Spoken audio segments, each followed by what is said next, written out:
we're just sitting here talking. Yeah, no, more professional than that. Honestly, I'm sure. Johnny's so much better than we are. Well, that I mean, we're yeah, really, you know, he wouldn't do that to us. Yeah, of course not making all these crass jokes and crass Right. comments. Of course like when we were talking yeah, about we David wouldn't Richards. talk about that. No, Yeah. never. We wouldn't do that live. No. Welcome, ladies and gentlemen, to Pro Wrestling Throwdown for the week of October 22nd, 2023. I am Luke the Big Dog Williams. This is Mighty Max Fury, along with our in-studio producer, Big Bad John, and our in-studio editor, Kayla Black. No. Wait. No. Did I get this wrong again? Yep. Okay. You're Big Bad John. No. You're Kayla Black. No, not even close. You're Max Fury. I hope not. Oh, so you're Luke the Big Dog Williams. Yes, that's me. Okay. Luke the Big Dog Williams, you are Big Bad John. Sure. I'll go. You're the Mighty Max Fury. No, I am not. And I'm Luke the Big Dog Williams. No, we've already determined that I'm Luke Big Dog Williams. Oh, so I'm Big Bad John. If you want to be. No, that doesn't seem right. Bad John. Wait, am I Mighty Max? Oh, come on, let's be serious for a second. Ladies and gentlemen, welcome to the October 22nd episode of Pro Wrestling Throwdown. I am Caleb Black. This is Luke the Big Dog Williams, along with our in-studio producer, the Mighty Max Fury, our in-studio editor, Big Bad John, and our two in-studio correspondents, Jelly Bean and Sweet Tea. And here we are this Sunday. Luke, how's your Sunday? You know what? How was your Sunday? Well, I'm not going to lie. Max, how's your Sunday? Hold on. Fuck him. I get to do this every once in a while. I had an adventure this weekend. You did. I did. I went on a religious quest this weekend. Oh, yeah? Yeah, I did. This has nothing to do with I experienced a religious awakening. And You did? Yeah, I crossed the River Jordan. You did? I did. With a canoe. Because I'm an avid canoeer. Well, the right way. Those of you who didn't know, I canoe a lot. Kayaking? No, kayaking is for sinners. And I'm a canoeer. Well, you were fighting a religious awakening. Yeah. So I crossed the River Jordan, and I prayed. Okay. I prayed, and I met the Lord. Did you? Yeah, and I asked him why. You know what he said? Max, how's your Sunday? Doing good. Good. How was your? What did you do this Sunday? Well, I didn't canoe at all because I cannot do that. Wow. Actually, I heard you had quite a big story myself. Heard you had quite a big canoe. About driving something? We were talking about it not that long ago. Yeah, we did. Oh, good. Do we want to Would tell you that care story? to No, extrapolate? not now, no. But, Well, I didn't think we wanted to tell that story. well, I mean, you tell the I story. thought if that you'd was like just between us. to. No, go ahead, Max. Show the story. No, I was hanging out because you know I sometimes bootleg stuff, right? Did you just openly admit to committing an FCC crime on our channel? Because if you said that, No. I would remind you that we didn't hear that. Well, I didn't actually say that. Oh, well, good. So that being said, with all the crimes you did commit this weekend, what did you do? Well, sometimes I go get deliveries for people. Oh, do you? Please, don't make me sound any more like you're a drug dealer. That is terrible. Well, I was hanging out racing UPS trucks. Oh, Actually, yeah. What did Brown do for you? racing obstructs. Well, it wasn't anything legal anyway. Okay. No, someone got a hold of me and wanted to hire me to drive down to Albuquerque. Oh, now, did you take the right or the wrong turn? The left. Oh. Because, yeah. If you would have turned right, he would come back home. We couldn't have that. Then it wouldn't have a story. Yeah. What was it? And I stopped along the way and I picked up my partner, Snowball. Nope. Yeah, he's got a What? partner named Nope. Snowball. I've met him. Nope. Nope. Hell no. We had to Nope. go down to Albuquerque Nope. to pick up a truckload of Nope. macaroni and cheese. For the... Whole truckload of macaroni and cheese. I thought you were racing. Motherfucker, why do you have a partner named Snowball picking up mac and cheese? Because they bet With the they bet us UPS that we race. couldn't do it in 36 hours.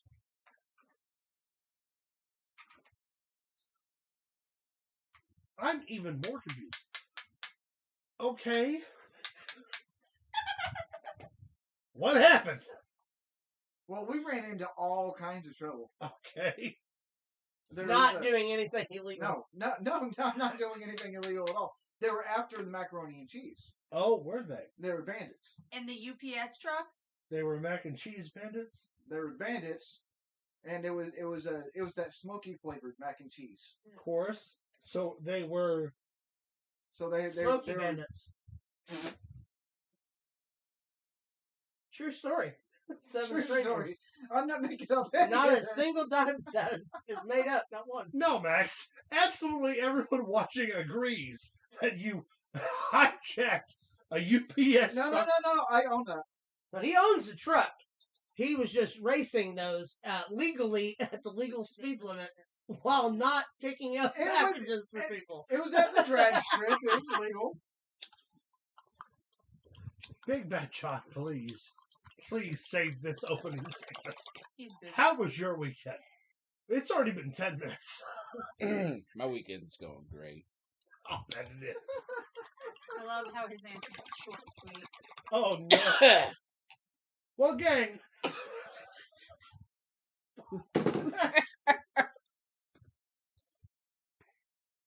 Luke, Yeah. take it away. I've seen a movie once with Burt Reynolds in it Don't do that. that sounded eerily similar to what Max was talking about, but there was no mac and cheese. You sure there wasn't any mac and cheese? I'm pretty we- sure it was bananas. We forgot I that could be wrong. hitchhiker we picked up. We called her Toad. Toad and Snowball. Guess what they do? All right. I need to give this consideration and get licked with a lot of disappointment. Well, we're 10 minutes into a weekly Yeah. wrestling show. Here How we about go. we talk about All something right, a little so, bit more Jellybean on says, brand. happy Sunday, y'all. Big Bad John. Hello, everyone. Rachel. Hello, happy Sunday, everyone. Derek says, hello, happy Sunday, y'all. Rachel, again, happy Sunday, Derek. So there we are. All right. Look, y'all. I ain't even going to try to defend this episode. Some stuff's going to happen. We're going to have conversations. It'll be all right. Hey, all Maybe. right. All right, Big Bad John. Uh-huh. Lead us into the first story. All right. Here we go. Oh, Luke. Tell them about it. Yeah, Rhea Ripley is the #1 women's wrestler of the year She sure is. because mommy's always on top. Yeah. And I'm okay with this. She could be position 1, 2, 3, hell, 4th, 5th, 9th, 100th, 112th, Hell, 7,000. son, that was probably high. No, Rhea Ripley did come out for the, what is it, PWI Top 150. Yeah, 250. Oh. They added 100 this year. Oh, well, good. Yeah. So Rhea Ripley is the #1 women's wrestler in the biz. Yeah, hit us with the next slide, Johnny. Yeah. What? Well, you could have talked. Hold on. Oh, We there. have the top 10, which Oh, good. we can't really we can't really see it. You guys can, so I'm going to pull it up on my phone. The top 10 are Rhea Ripley. Number 2 is Gilead. Hold on. Let's talk about Rhea Ripley for a second. Okay. Former NXT Women's Champion, former SmackDown Women's Champion, former Raw Women's Champion, has main evented for the women at WrestleMania in previous years against Charlotte. I mean, who can argue that Rhea Ripley right now isn't the #1 women's name in the wrestling industry? Max, can you? Didn't think so. No, I believe I believe she would be at the top. I'm kidding. Yeah, I believe she would be at the top. Even in the WWE atmosphere where you have Becky, Charlotte, Bayley, I'm sure several others. Becky Lynch. I said Becky. Oh, okay. Rhea Ripley is the #1 woman in women's wrestling. Io Sky, I'm sorry. Yeah, well, yeah, yes. Yeah. 2, Gilead from AAA. Now that name, I'm even as the for all intents and purposes, the international correspondent here. That's the name I recognize. 3, Bianca Belair. Yes, absolutely. 4, Jamie Hayter. Ooh, yeah. 5, Tam Nakano. AJPW. Yep. Or, sorry, Shimmer. 6, Athena. Ring of Honor. 7, Deonna Purrazzo. Impact. 8, Willow Nightingale. Ring of Honor, AEW, and the Indies. And NJPW as NJPW Strong Women's Champion. 9, Camille, the former NWA Women's World Champion. Yeah. That was Nick Aldis's manager in NWA. Yeah. And rounding out the top 10, Jordan. Who was that? Jordan. Jordan Grace, who just won the Impact Call Your Shot tournament. The Also, one that is branded by Hefty. I make an argument that Willow Nightingale should be higher on that list. You would think. Mm-hmm. She should at least be Yes. fourth, right? Yeah. Ring of Honor competitor, AEW competitor, NJPW Strong Women's Champion, competitor for the TBS title. Mm-hmm. You know who's missing though, right? No, Britt Baker. No Britt Baker. No Bianca Belair. Bianca Belair. Well, was Bianca yes. was third. No Becky Lynch. Becky Lynch wasn't on that list. Nope, not in the top 10. No Charlotte. Not in the top 10 this year. No Thunder Well, Rosa. here's the deal though with Charlotte. She hasn't wrestled for most of the year that this covers. She didn't come back. And neither did Thunder Rosa. Yeah. All right, but even then, you want to talk about Christy Hemme has been on every single Ring of Honor taping. Soraya. Toni Storm, who is absolutely, quite possibly right now, killing it on all avenues of women's wrestling. In ring and out. Actually, Toni Storm, I would like to think, has the best promos of anyone right now. Oh, yeah. Definitely way up And there. she doesn't make top Nope. 10? That's crazy. Nope. Bailey. Well, Bailey's been off for injury. Io Sky. Io Sky, SmackDown Women's Champion. Zelina Vega had a pretty good year this year. Trish Stratus had a hell of a year this past Mommy year. could be on top, bottom, or behind me, and I'd thank her for the honor. Yes. You're correct, Rachel. So would the rest of us. No Charlotte, no Zelina. Nope. No Britt. No Toni Storm. Nope. No Asuka. No Asuka. No, Tiffany Stratton. which again, no Io Sky, SmackDown. Now, I'm not saying they're not on the list. I'm saying they're not in the top 10. Right. No, that's wild. Yeah. Thunder Rosa's been gone, what, now? I think 8 months? Yeah. So I understand her being left off.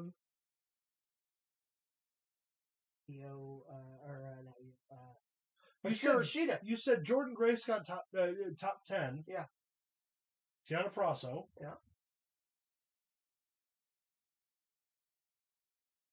Mickey James, who's been active a lot this year in Impact, who's a legend, which we're going to get into in a little while. No. I wouldn't say top 10. I mean, as a competitor, it Especially should if be. there's 250.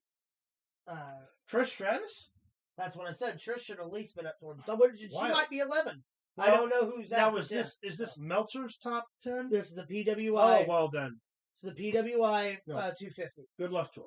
Uh, Either way, congratulations to all the tremendous women's there's no talents. argument for number one. Rhea Ripley was going to be number one. Rhea Ripley has been number She one. is Monday Night Raw. Yeah, That's agreed. just the way it is. Not only Monday Night Raw, SmackDown, when she features NXT. pay-per-views. NXT, yep. Rhea Ripley is the She top is going, female draw. yeah. Just like I believe that Dominic Mysterio And should have got a higher number on I would make an the men's. argument that Rhea Ripley as a woman is a higher draw than Seth Well, Rollins this- as one of the this world isn't- champions. Agreed. This isn't the prison list, Luke. Oh, okay. That's a different thing. Hit But- us with the next one, John. Hold on. Okay. What I just said. I believe Rhea Ripley ranks higher as a women's champion than Seth Rollins does as a world champion. Agreed. 100%. Yeah. 100% Yeah. agree. Well, I wanted to reoffer that for you, Max, because you didn't just weigh in. Absolutely. Oh, well, good. So we No, all agree she's- Rhea Ripley's more important than Seth She Rollins. is As far as I'm Yes. concerned, yes. Yeah, as far as I'm concerned, yes. She is Yeah. the top draw on Monday nights. Top draw. I don't disagree. Yeah, she's far more. And everyone, and here's the deal: number 2 top draw, Dominic Mysterio. I disagree. I don't. Wait, I for, think for Raw. For Raw? for Raw. No. Top 5, for sure. Not number 2. I do believe on Raw that Rhea has a wide open space, but we're also talking about Jey Uso, Cody Rhodes, and Sami Zayn. Not necessarily KO when he even was on Raw. Right. Do I think that she's the number one female talent? Absolutely. Do I think she outdraws Cody and Jay as far as interest? I'm not going to say no. I was about to 'Cause say, I she don't- rivals hold on, it, at least. I don't believe she doesn't. I do believe that's open to conversation. Yeah. Does she outdraw Gunther? No. In my opinion, no. Right. Does she out? But here's the weird part: she doesn't outdraw the Intercontinental Champion, but the World Champion. I would love to think that more people care about Rhea than they do Seth. I care more about the Intercontinental yeah, title than any of them. Right. I would agree with you. Yeah. On the Rhea thing, and here's it just popped. in my Max head is as taking you the said table, that. kids. No, let's say you hear Uh-huh. pay-per-view. Yeah.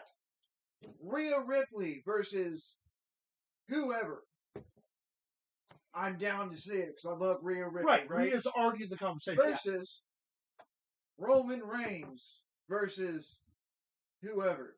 No. It's not as enticing because we've seen Roman so So let me so capitalize on much. that.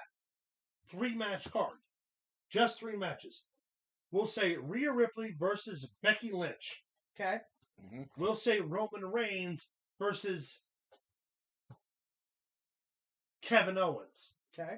And then we'll say Gunther versus Ilya. That one all day. I want to see that. Okay. I Now- want now, to see a Rhea Ripley. but- We've but- seen KO But and Roman. How many fucking that times? isn't discounting Roman versus KO as a main event for the world title. No, not at all. No. The matches you're tuning in to watch are Rhea and Becky and Gunther As, and as Ilya. far as what's Right. enticing. Because Exactly. we already The know mid-card that would be Roman's Roman. going to win. Exactly. Yeah. Roman, even as a main event, he's going to sell tickets and people are going to be interested. It's a weird thing right now we're at in wrestling where, like, the main event isn't the least entertaining thing if you love workhorses. Right. Right? Because even in the 90s, you had Stone Cold and The Rock. Yeah. But for the European title, you had Triple H and Eddie Guerrero. For the Intercontinental title, you had Kurt Angle and Chris Benoit. For the tag titles, you had the New Age Outlaws versus Dean Malenko. Or not even Dean Malenko. You had the Edge and Christian versus Jeff and Matt Hardy. There were so many varying teas, and as far as women, you had Trish and Lita. You had China. Then you had China, but you had Trish and Lita, and then you had a women's battle royal with Ivory, Jacqueline, Molly Holly, all of the top names in the business. Right now, it's sort of the same thing, where everyone Roman wrestles is already main event caliber. We don't even argue about it. No. If Yeah. Roman comes out tomorrow and Chad Gable challenges Roman to a main event match, Chad Gable's a main event. Take my money. Yeah. Take, Right. Yeah. take all But- my money. But that argument, Chad Gable's a main event. Yeah. So we're Yeah. not arguing that no one's paying attention to it. Then Gunther challenges Johnny Saneface, someone I personally dislike, right? But even then, on the card, Johnny Gargano and fucking Gunther, Yeah. I'll watch it. Yeah. Then you got the tag team titles. Who are the tag team? Judgment Day has all the belts. The Judgment Day versus the Street Profits. Gonna be a fucking banger fucking tag match. Yep. Who's the guaranteed. U.S. champion? Rey Mysterio. Right now, we know he's going to wrestle Logan Paul, but for let's all intents and purposes and arguments say he's wrestling someone random on Raw. Who's a random Raw superstar, Max? Well, I was going to go back to Dominic Okay, for anyway, because you're talking about workhorses. And Dominic. I have to defend All right. Luke's Dominic point of versus Dominic. Rey. Yeah. Here's Ludwig Kaiser versus Rey Mysterio for the U.S. title. You ain't going to watch it? I'm gonna watch it. Yeah, I'd rather see him and Dominic. So would I. But I'm talking like, right now, the workhorse Chad titles... Gable is criminally underrated as a wrestler. He can really go. Yeah, Oh, Derek. yeah, he can. absolutely. We've But always said my that. point in the WWE is that Roman being the main champion, I'm not going to say Seth is discounted as a world champion because he's not. But Roman as the main champion already upsets the balance so much that everyone who gets elevated is already important. Yeah. Gunther being the longest reigning Intercontinental Champion, it doesn't matter who he wrestles. If that one person has a good match with Gunther, it's already fucking established. Rhea Ripley is such an over megastar that any woman who challenges her looks the same way. Yeah. Right now we're in a weird spot where like it's not even work rate. It's what in one way this belt is this big, so it makes this competitor look this big. Yeah. Or this belt is not that big, but so important that this competitor looks important. And we're doing that on 2 brands. So like 3 brands. well, NXT, yes. As much as they've been It mixing does it count. up. Yeah. It does count. But like we're in a spot right now, especially this close to Survivor Series, that anybody can go for any belt and be important. Yeah. And be considered. It's a It's good not time. like It's a good time. when Triple H was champion in 05. This is one of my favorite references, okay? If you remember correctly, the New Year's Revolution 8-man tag match that happened between Triple H, Gene Snitsky, Batista, and I think Ric Flair against Maven, Randy Orton, Chris Jericho, and Chris Benoit. Right? The winner got to be the Got to book Raw for a week. got to book Raw for a week each individually, right? So the first one, Maven, challenged Triple H for the world title. Nobody watched that thinking Maven was gonna win, No, we all wanted to see it. but everyone watched it believing he could. Not that he would, that he could. So it made it exciting. Yeah. Then the next week, Randy Orton was in the main event. The next week, Chris Jericho, all these main event talents. And that's kind of what the WWE is experiencing right now. Everyone who gets elevated to Roman Reigns' position is going to be considered the main eventer. Well, we're getting a second run at the Austin Rock Triple H era where every single person that's in the company Every is single important. one. If tomorrow, Ricochet, who I personally not a fan of, sure that's You sure accounted about for on that? the show. I But heard you dress up as him. But if tomorrow night on Monday Night Raw he won a 20-man battle royal and got to challenge Roman for the world title at Crown Jewel, which we know he's not, but for the second conversation, He wrestled Brock for the WWE title. you would all believe that Ricochet might be a viable contender. Yeah. That's because Roman is so good at building his opponents, which is why LA Knight is so interesting because LA Knight's a wild card. LA Knight could win the world title. Is it going to upset the WWE? Yes. Yeah. Is it going to shake up the WWE? Yes. But is it going to prove a lot of fans? Here's the weird part. If LA Knight were to win the world title at Crown Jewel, it's going to confuse a lot of LA Knight supporters. I'm a big LA Knight guy. Mhm. I don't believe he should win the world title, but if he does, how can I go back and be like, holy shit, LA Knight won? That doesn't make sense to me. Right. It right. would make perfect It sense. would make perfect Yeah. sense. But if you look at that spectrum with Gunther, Intercontinental Champion, sets the precedent for world title matches every single week. If tomorrow, Tozawa, which if you follow Gunther's follow Gunther's reign, every single person who has had the opportunity for an Intercontinental title match has won a match to get there. Mhm. So if tomorrow night Tozawa wins a ladder match for a shot at the number one contendership for the Intercontinental title, you're going to believe that Tozawa's got a shot. Yeah. Then you go to the tag titles. Super protected. Only for the Bloodline, the Judgment Day, which are the two biggest factions in the WWE. Have been forever. Mhm. Have been for the last year.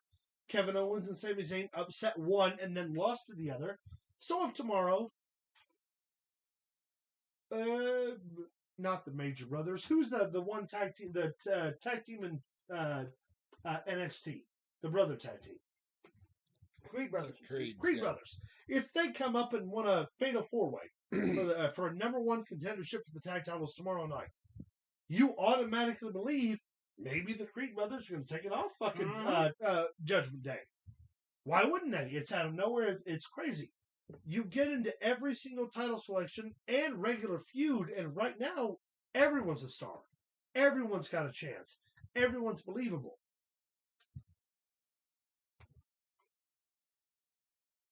I'm sure this started somewhere. Talking about Rhea Ripley being number one. Yeah. You can line up one woman. Okay, let's play a game. All four of us pick one woman you don't believe could beat Rhea Ripley for the world title. Take a second.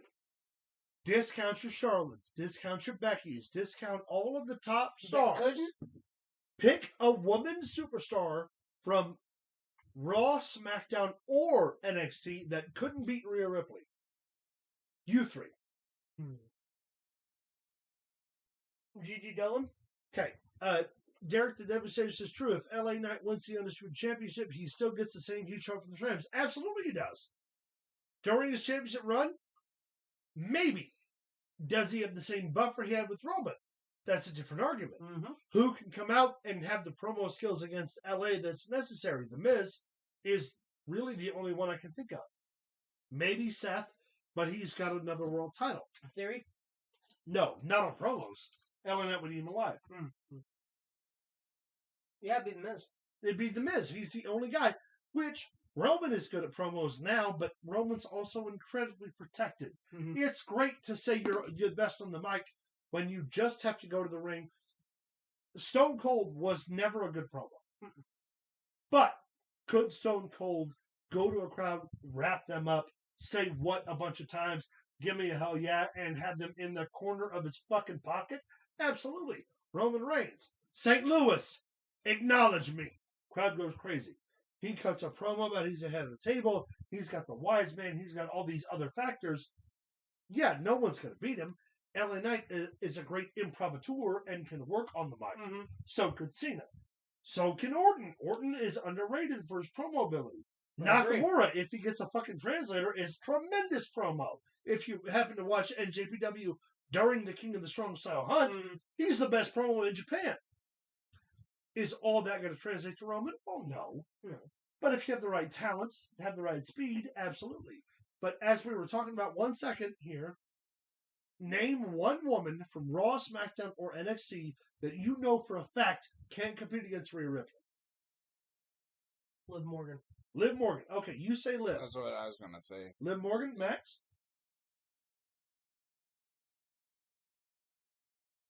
That's Maybe just Charlotte. Okay. Can I take you both for a second? Yeah. Why can't Liv Morgan compete with Rhea Ripley? it's not believable. Okay. Her you said her can't. gimmick is not I not apologize. enough. Can't. Yeah, can't. Yeah, it is not believable enough to be able to beat somebody who's on a tear as Rhea Ripley. Okay. is. It makes no sense business wise. It makes no sense psychology wise. So let me Yeah. hold this up to you. They get a women's title match after Crown Jewel. What's after Crown Jewel? Is it Survivor Series? Okay. Let's say Liv Morgan and Rhea Ripley. 1-on-1. Rhea feeds Liv the offense the entire time. Hits her with everything. Except her finish. We'll protect her finish in this. Hits her with everything. Liv keeps kicking out. The fans slowly start to see that she's kicking out. The fans slowly start to get behind her. Acknowledging the fact that Liv Morgan is a lot smaller than Rhea, right? Half the weight class. Half the fighting class. But just so happens to randomly hook a schoolboy finish. Even grabs a ropes as a babyface.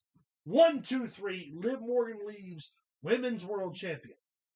Are the fans going to shit on it? Or are they going to acknowledge that that match was built the right way to make Liv Morgan a star? Well, I mean, considering that you just gave me the entire premise of her and Ronda Rousey back at Extreme Rules, it was shit, and the crowd said it was Hold on. No. Because Ronda Rousey is not half the worker Rhea Ripley is. That's my point. Liv Morgan, however, is a great worker. Not necessarily up to the standard of what a WWE champion should be, in my opinion. But for that off win, for that holy shit, I can't believe this happened. You're totally invested in Rhea Ripley walking away from this match, and you see someone half the size, half the strength, half the speed, half the power pick up the win. You as a babyface fan, you as a wrestling fan, that should excite you. But we as fans, that doesn't excite us. Right? Right. Who should beat her? Charlotte, a Becky, a star. Yeah. Someone who's already established. Somebody, or you take the most unestablished star in the business, WWE-wise, Jade Cargill. Yeah. Jade Cargill beats Rhea Ripley. never having seen her wrestle. You're a WWE fan only. You've never watched AEW ever. Right. You don't have a fucking clue who Jade Cargill No, none is. of them do. Otherwise, what you see on the internet about some matches she had in AEW, and you already agreed you're never watching that, you don't care. Right. So you're tuning into a pay-per-view. Survivor Series, top 4. You've watched WWE. How long have you personally watched WWE? Me, personally? Yeah. 84. Okay, 84. Almost 20 years. Yeah. For 19, 18 years, give or take. You've watched every single Survivor Series. You haven't missed one. I haven't missed a pay-per-view ever. Hold on. You haven't missed one Survivor Series. Uh-huh. Now, during that time, were you watching WCW in the 90s? Yes. Were you watching pay-per-views? Yes. Okay. Were you watching TNA pay-per-views in the 2010s? 2010s? Yeah. Occasionally. 2000s, 2010s. The heyday of are we talking TNA or are we talking Impact Wrestling? TNA. Yes. Okay, early 2000s. I actually bought the weekly. So pay-per-views so for you were $1. following their trajectory. Yep. So we hit 2010s. AEW's kind of fallen off. WWE picks back up. They're the number one brand. You're still watching every week. Right. 2020 comes around. Now you got AEW. Yeah. Have you been watching AEW? Off and on. Off and on. Yeah. Okay. So Jade Cargill, for you, is that a name you recognize? Yeah, oh yeah, 100%. Are they a superstar? Yeah, she's Can she's they a beat- big deal. Can they beat Charlotte in the main event of WrestleMania? It's possible. Okay. What about Survivor Series against Becky? You think they're going to bring in this star, which I'm only asking about your experience in watching, right? Yeah. Is this the first AEW major signee that can walk into Survivor Series and pick up the win? Yeah. Okay. Max, Yes. how long have you watched the WWE? On and off, pretty much my entire life, so like 30 years. Okay. In the 90s, did you watch WCW? Yeah, In the 2000s, did you watch TNA? I did not. Okay. because I didn't know No, it existed. that's an honest answer.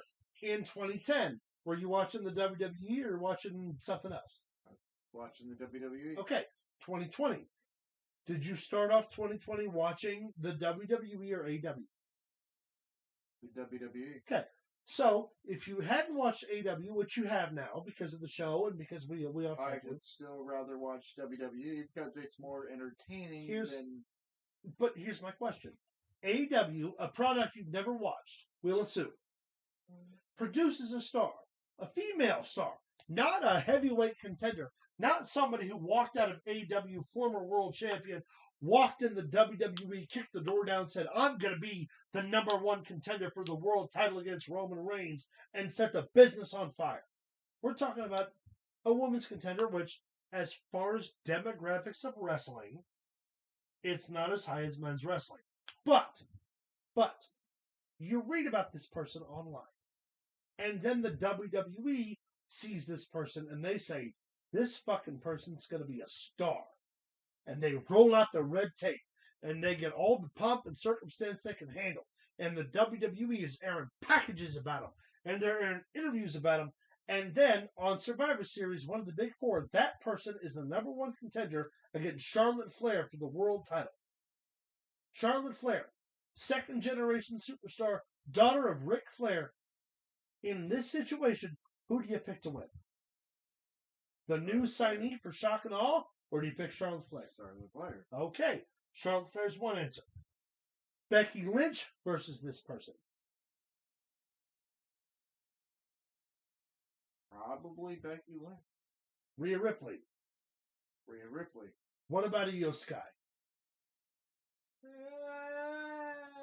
Go either way. Okay, that's an honest answer. Big Bad John. Same question proper to you. Who are the two women's champions in the WWE right now? Rhea. Rhea and Io Sky. Mm-hmm. Okay. Number one promotion in the world is the WWE. Okay. Let's take AEW out of the equation, right? Let's pretend AEW doesn't exist for a minute.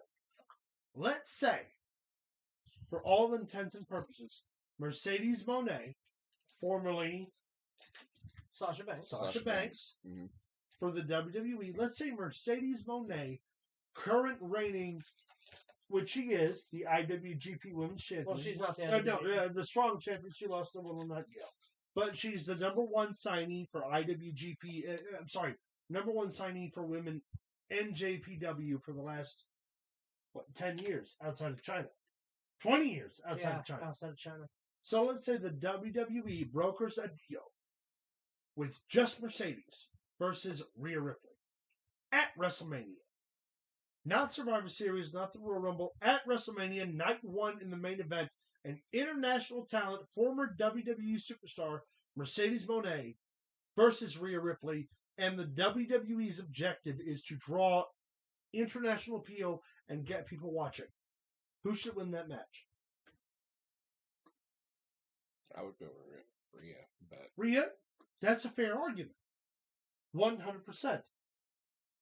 I would like to say that Rhea Ripley versus anybody, the entire point of this conversation is Rhea Ripley versus anybody from all the examples we presented makes them a star. Yes. Puts them in the main event position, even if they lose. Yeah. Zelina Vega. Great talent. Yeah, 100%. Queen of the Ring. Yep. She done shit in the last 10 years? Not really. I'm sorry, in the last year. Not really. But if she main events a match She against wrestled Rhea Ripley. But if she main events a match against Rhea Ripley, she's in the main event. Yep. Charlotte Flair, right? Legend's daughter. Kind of hit that cold snap. Io Shirai's the other women's champion. What's Charlotte doing right now? Whole lot of nothing. Yep. But against Rhea Ripley on a pay-per-view, it's Rhea versus Charlotte. That's a fucking main event. That's a Mania match. Mercedes Moné, international superstar, former WWE superstar, former IWGP Women's Champion, former IWGP Strong Child Champion, Strong's Champion, former Shimmer Champion. In just a year, the most internationally acclaimed women's wrestler probably in the last 20 years has been Mercedes Moné, but in a WWE ring against Rhea Ripley in the main event of WrestleMania Night 1, it's not Rhea versus international superstar, it's Rhea versus Mercedes Moné. Yeah. Rhea Ripley has that encompassing ability right now that it doesn't matter what she does. Yeah, who she wrestles. She could wrestle dudes. She could wrestle tag team. She could wrestle Michael Cole. And the match would be fucking... Actually, I haven't paid to see that. Rhea Ripley versus Michael Cole. Same thing. That's what I'm saying. Yeah. She absconds all of the other levels of what the fuck a superstar in the women's division or any division. She's bigger than a lot of the men. Is Rhea bigger than Gunther? No. No. Is That would Rhea... be a hell of a match, though. Hold on, though. Is Rhea more important as a women's champion over Rey Mysterio being U.S. champion? Yes. Absolutely. Yeah. Is Rhea more important as women's champion, better than the Judgment Day being tag team champions? Yes. Yeah. mm-hmm. She bigger than Seth Rollins being world champion? Yes. Mm-hmm. She bigger than Roman Reigns? No.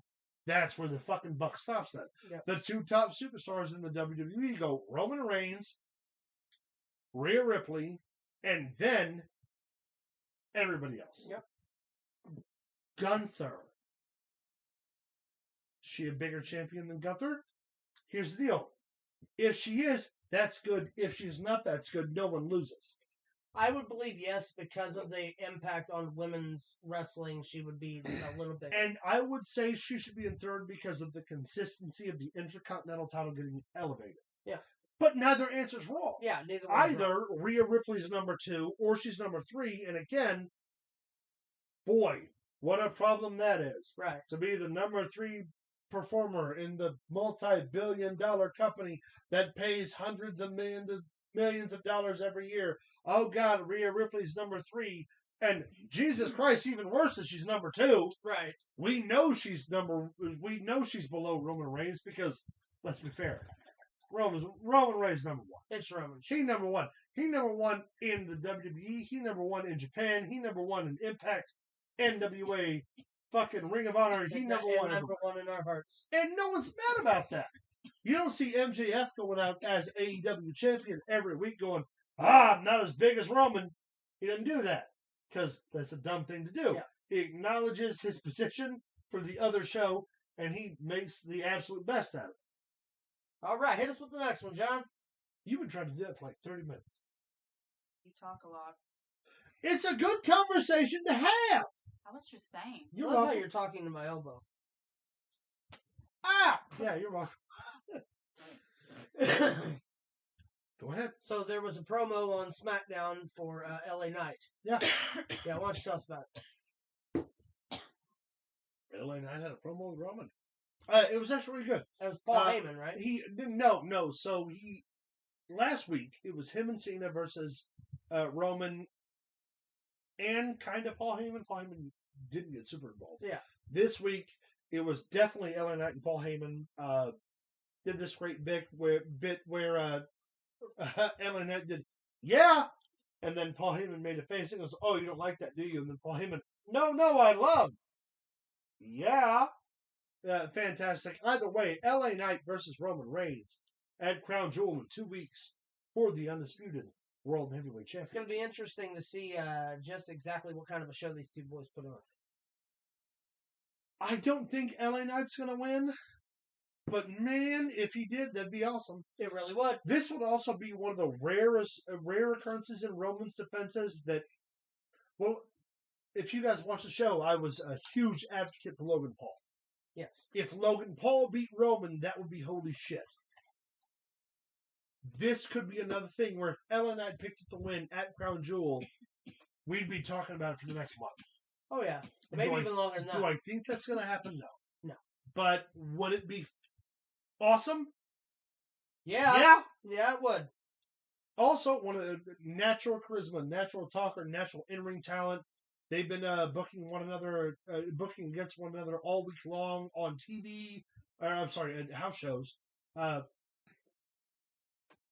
Knight's proving that he's got the goods. He really does. And after Roman's reign, I see what you did there. thank you very much, LA Knight could be one of the top guys. The problem is that, like, right now,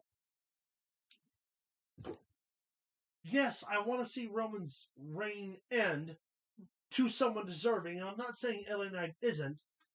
I just don't think Roman's done yet. As I don't an either. altruistic wrestling fan, I think a lot of fans at WrestleMania are going to be disappointed when he retains. Well, see, I think WrestleMania would be the time to drop the belt. The International Pay-Per-View Crown Jewel, no. Survivor Series, no. Royal Rumble, close. Maybe. No. He should drop the belt at WrestleMania. And if you're a Cognizant fan that watches all the time, watches all these events, and watches all the number one contenders come through, why wouldn't you want Roman to lose at WrestleMania?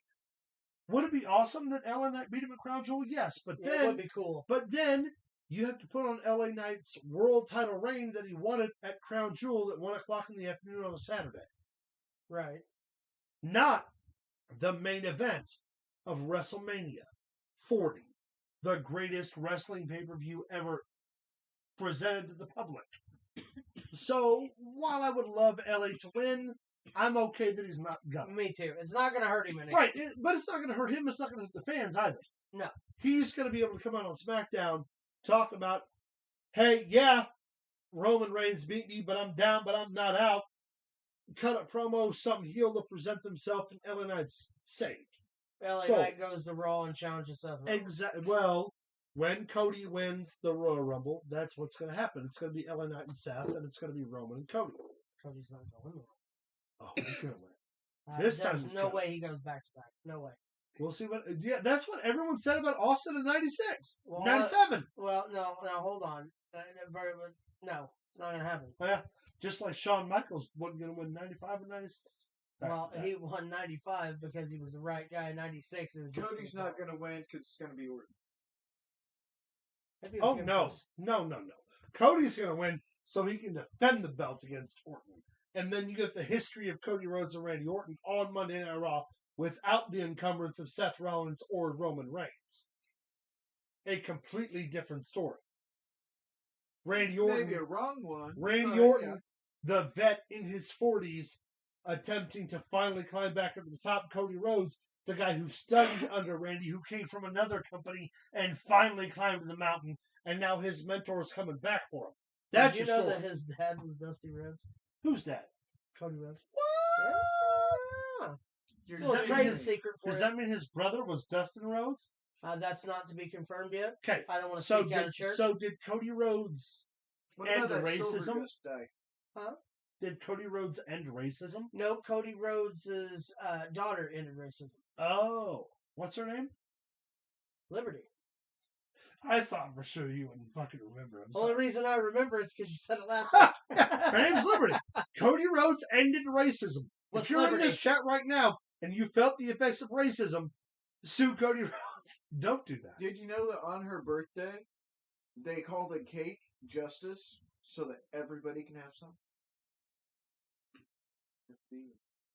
Justice. I like it. It's sad that I like it. I'm so mad. It's terrible, That but joke I like landed it. as well. It landed real Hey, well. y'all.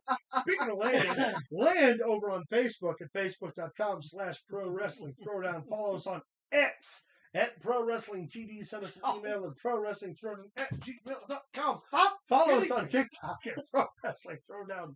One. You can. I was Why late. don't You you were hitting fucking me. yell at Just keep going. Uh, Where are you at? find us Where on did you go? Streamlabs.com/Pro Wrestling Throwdown, or our official website, which is ProWrestlingThrowdown.com, where you can access the Merch store!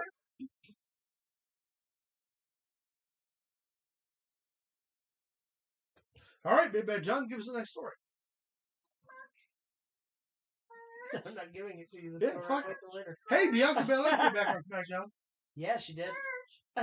She come back in all of her She looks tremendous. glory. She's in incredible shape. Ready for Jade Cargill. So I say Bianca and Jade is a huge conversation outside of Bianca and Charlotte, I would think. Yeah. But what an athletic matchup that's gonna fucking be. That's the Yeah. only reason I'm going to watch it for the athleticism. It's not like Athleticism is. thank you. That was the conversation point I was trying to avoid. It's not that. It's that they're both very talented. First off, the I don't think Bianca's athleticism. that talented. The athleticism Wait. in the ring is what I'm. Wait, in I this, can't wait for. hold on, sweet tea. That's it. I don't Yeah, like fine. Bianca Belair. So you think that Jade Cargill, now let's be fair, without a lot of the professional conditioning, is already more talented than than Bianca Belair? 100%. What? You said you don't like Bianca, right? Yeah. Okay. But on the spectrum of talent, matches had entertainment value, we can all pretty much agree from the tape alone that Jade Cargill has had less matches than Bianca, right? Sure. So from this discussion, you're not a fan of Bianca. No.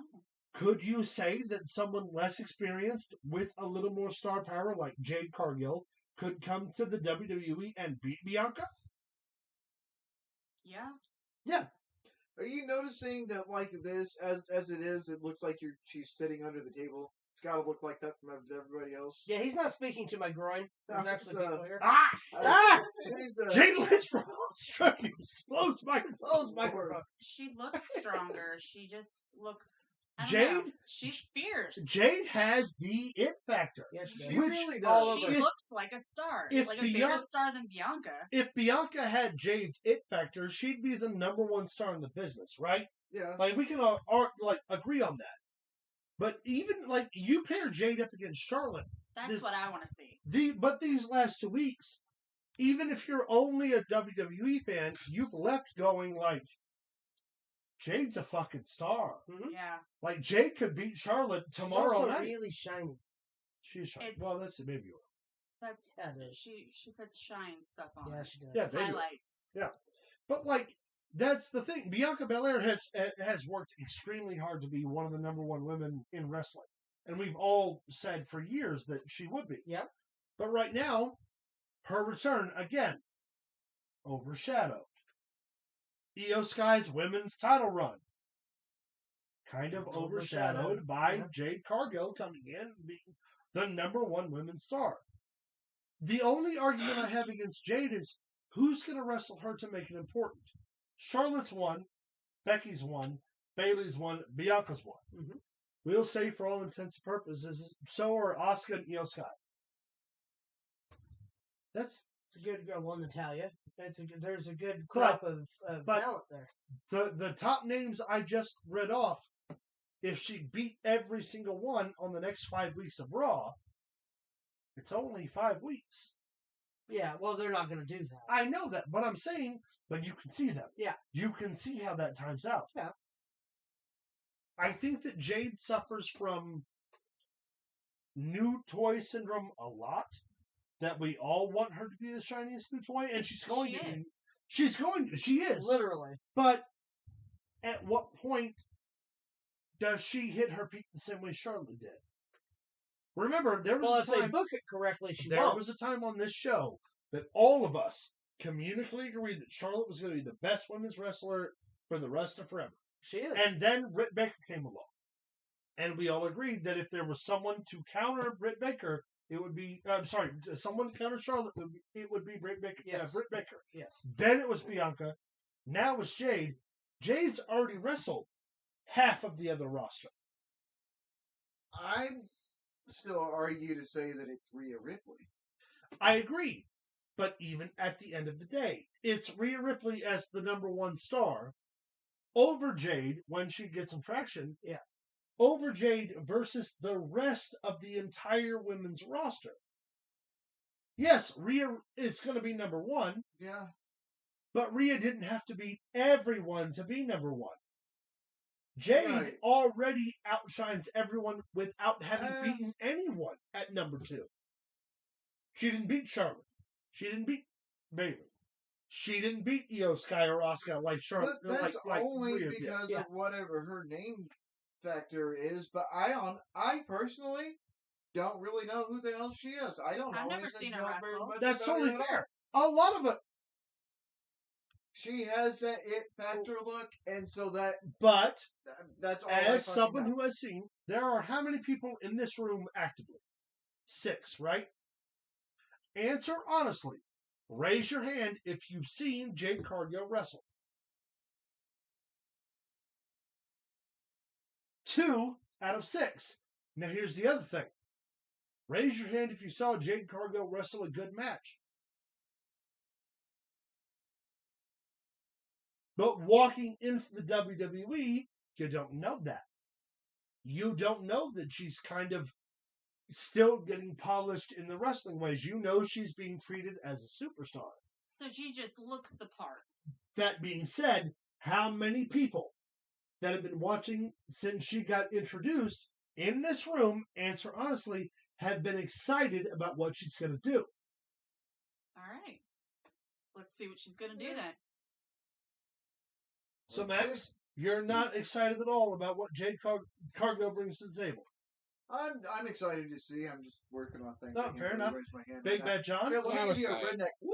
Big Bad John says yes. Means I'm Sweet busy Tea? and can't raise my hand. Hell yeah. Mm-hmm. So 6 out of 6 say, 4 out of 6 say we haven't seen her wrestle. 6 out of 6 say it doesn't matter. It's going to be good. I didn't say it was going to be good. Well, I said what I'm curious fine to see what it's fine gonna be. polishing she didn't have in AEW, she's getting that in the Performance Center. Yeah. So you're just making She her has talent all that the much best trainers in the world right now Yeah. actively making her better. Yeah.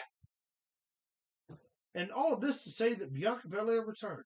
Yep. Damn. Next. I guess, hold on. But that's a testament, too. That's how big of a star Jade Cargill is right now. Yep. That Bianca Belair, a person on this show we have all been a big fan of, came back, and we're still only talking about Bianca Belair's debut. So, Jade Cargill's debut. Yep. So that's something to be considered. It really is. Yeah. Big Bad John. Thanks, sir. Oh! Look at these guys. Well, those ugly Wait a pricks. minute, can we? There it is. All right. Just make sure it was us. So these two fat fucks from Southern Illinois, Yeah, those two guys. I don't yeah, know. I had never heard of them. They're going to be doing commentary for AFU next Thursday. Yep. At Tropical Quick Skating Rink presents AFU The Grudge Part 2. Part two. Part 2. Big Bad John, Hmm. are you going to be there? Yes, I will be there. Mighty Max Fury, are you going to be there? Plans on it. Sweet Tea, are you going to be there? Hell yeah. Jelly Bean, are you going to be there? Only if Sweet Tea goes. Well, Luke, the Big Dog Williams, I guess the last question is, are you going to be there? Well, Special K, the professional, will be there. I guess I'll show up. Do I have to come? Yeah, Yes. I probably need to. Oh, all right. We'll all be there, goddammit, for AFU Presents The Grudge Part 2 in tropical Anna, Illinois. AFU Hardcore will present a number of tremendous matches this coming week. We have That's a gonna be special great. guest meeting with us. We do. If you've been following our contest, you have won a special sit-down 30-minute meet and greet, which actually Justin won. Yes. So he'll be there at Tropical Anna, Illinois. Quick skating rink. It's gonna be a good show. They got a lot of surprises, a lot of mayhem, a lot of questions to be answered after the last presentation. Blood Money, Brian Richards will be there. Zach Sawyer and Anakin Murphy in their knockout or tap-out match. This will be the crowning of the Hybrid Championship, as well as the first time that Dalton Diamond and I have been in the same building since the last event, where Dalton and I had a bit of an altercation where I got fined by AFU. I paid it. I accept it. It's fine. But yeah, here we go. This week, Thursday Night Live. If you didn't get to Hardcore watch Return. the last show, go to IWTV. Yeah. And check out the last show. How do you say that word? Damn word. Macabre. Macabre. That's it. Yeah. Go back, check out the past show to get yourself familiar, and we will see you in Tropical Anna, Illinois on the one. All right. Why don't you pitch the people while I go use the bathroom? 'Cause I gotta pee. Hey, why don't you take your I'm tiny doing bladder it. and go use the bathroom? Hey, you know what? Y'all see the inner workings of this show. I gotta pee sometimes. Sometimes he does. Pitch to the He people. pees a Luke. lot. He pees a lot. Pitch to the people. Yeah, but be sure to join us. AFU is always a fun time. Come up, say hi. We'll all be there. We'll all be representing. Going to be a big week in wrestling coming up here soon with Crown Jewel being on the horizon, which we will start really diving into Crown Jewel within the next week or so, getting ready for the pay-per-view on the 4th of November. Halloween Havoc for NXT starts this week for night one. Explain that for me, because I'm not sure. Halloween Havoc is a 2-week, 2-night event. This Tuesday will be night one of Halloween Havoc, and the next Tuesday will be the night 2. Kind of like how they do WrestleMania. One night has a main event, a big card. Next night has an equally big, if not bigger, card. There's going to be a lot of good matches. Going to be a lot of things to see. Carmelo Hayes and Ilya Dragunov for the NXT Heavyweight Championship. The Chase University getting a shot at the D'Angelo family for the tag team titles. There's going to be a lot of really, really good matches. Roxana Perez versus Blair Davenport in a lights out match. Also, it's going to be hosted by Shotzi and Scarlett Bordeaux. It's going to be a really good show. Speaking of those two have started ghost hunting. Apparently, you can find their stuff on the WWE YouTube channel, where they go and they search haunted houses and stuff. It's kind of a tie-in with Halloween Havoc. But yeah, NXT is going to be good next week, starting Tuesday with Halloween Havoc. Do you think some of those people that go in and do that ghost thing, do you think some of them are really just going in so they can scope out the house? Well, I stayed in an unhaunted house once. How many places do you think get robbed afterwards? An unhaunted house? Probably 2. Depends on territory and where your house is. I mean, you know, there's plenty of room.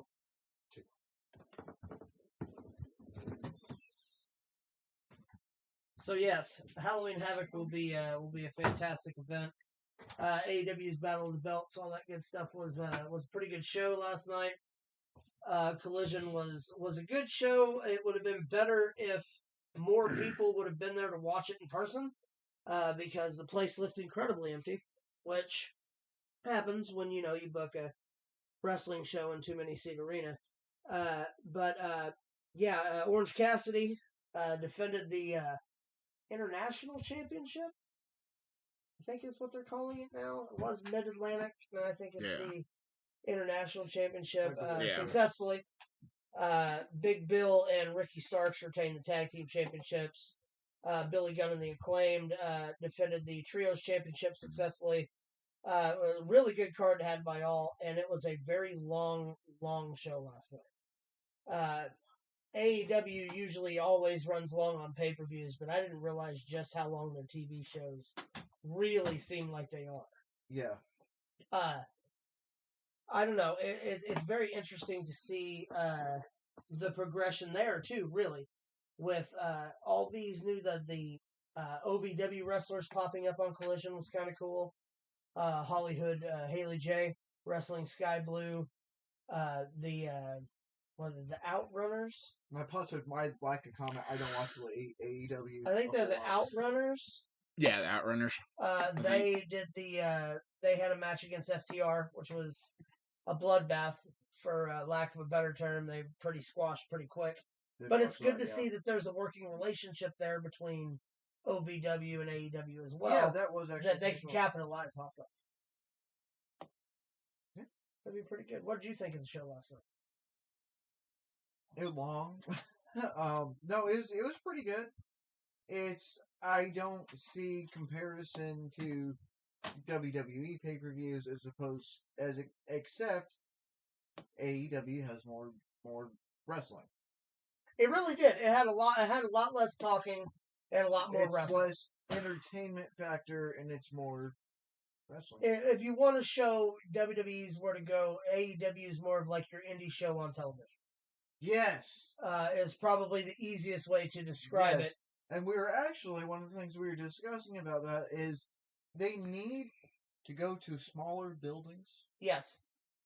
If they did, it would look a lot better in the presentation. Like, as you just said, like an indie show.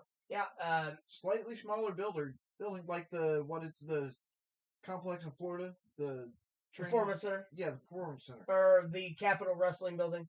Is what they call the NXT. Where they shoot NXT. They need that size building. They would pack that and make it look like a ginormously packed house. Yeah, it would make it look like a bigger time show. Which is definitely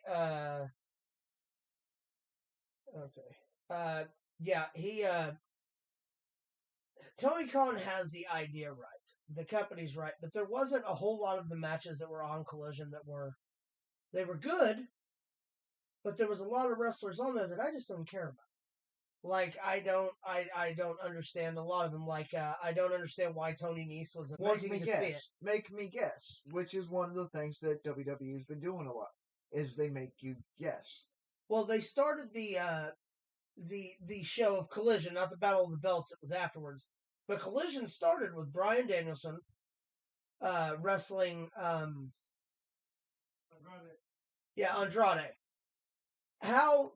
And then it just went. The matches got progressively less interesting to me as we went closer, if that makes any sense. Yeah. It really seemed like they, for the lack of a better term, they put all their chickens in up front. And then you had nothing for the event.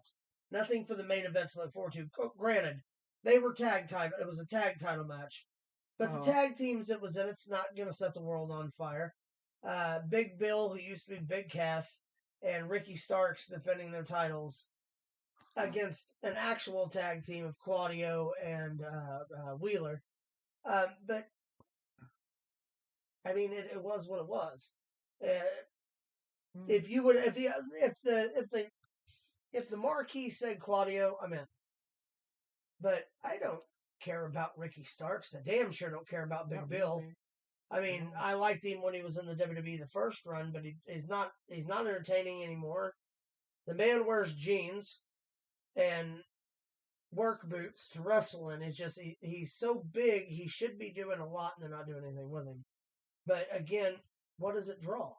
Ricky Starks, I guess, is okay. I've never been really a big fan of Ricky Starks. I mean, the guy's talented. Don't get me wrong, but he doesn't really have the. Again, I don't know a whole lot about him. So they're Edge called him a vanilla midget version of The Rock. Oh, that guy. Yeah. Which, I mean, in all intents and purposes, he wasn't exactly wrong. I mean, he does dress like The Rock, talk like The Rock, act like The Rock. At least he's not acting like that horrible human being, Cody Rhodes. What a piece of shit. I know, right? You know, Caleb secretly doesn't like Cody Rhodes either. I know. He plays it off. He acts like he likes him, but he really doesn't. And you know what? I've heard him say some terrible things about Brandy. Now, we're not going to get into this right now, but tell me one thing. One thing? Well, he said that Brandy was, quote, unquote, loud. That's terrible. That is, isn't it? It's How dare he say that about Brandy Rhodes? Terrible. What a shit human being. The daughter-in-law of Dirty Rhodes. It's messed up. It's messed up. But, you know, he does that. If I cover the camera like this, you said it works. Dirty Rhodes. Dirty Rhodes. Completely different guy. Completely different guy. His son is Justin Rhodes. He used to go by Black Rain. But yeah, Caleb told me all about him, and told me all about the dark Black Rain. That doesn't have the same ring. Dirty Streets, actually. It wasn't Dirty Rhodes, it was Dirty Streets. I messed up up my own joke, Max. I know. I messed up my own joke. I know. I tried to cover you with the purple rain thing. The black doesn't work because it's got to be 2 syllables, and it didn't work. I tried. It is actually kind of refreshing to have you sit there for a minute. Sell merch, morons. How bad is it? Somebody's hollering at us to sell merch. Sell merch. Merch store. Merch store. And at the merch store. Buy our merch. Go to streamlabs.com/pro-wrestling-throwdown where you can access the.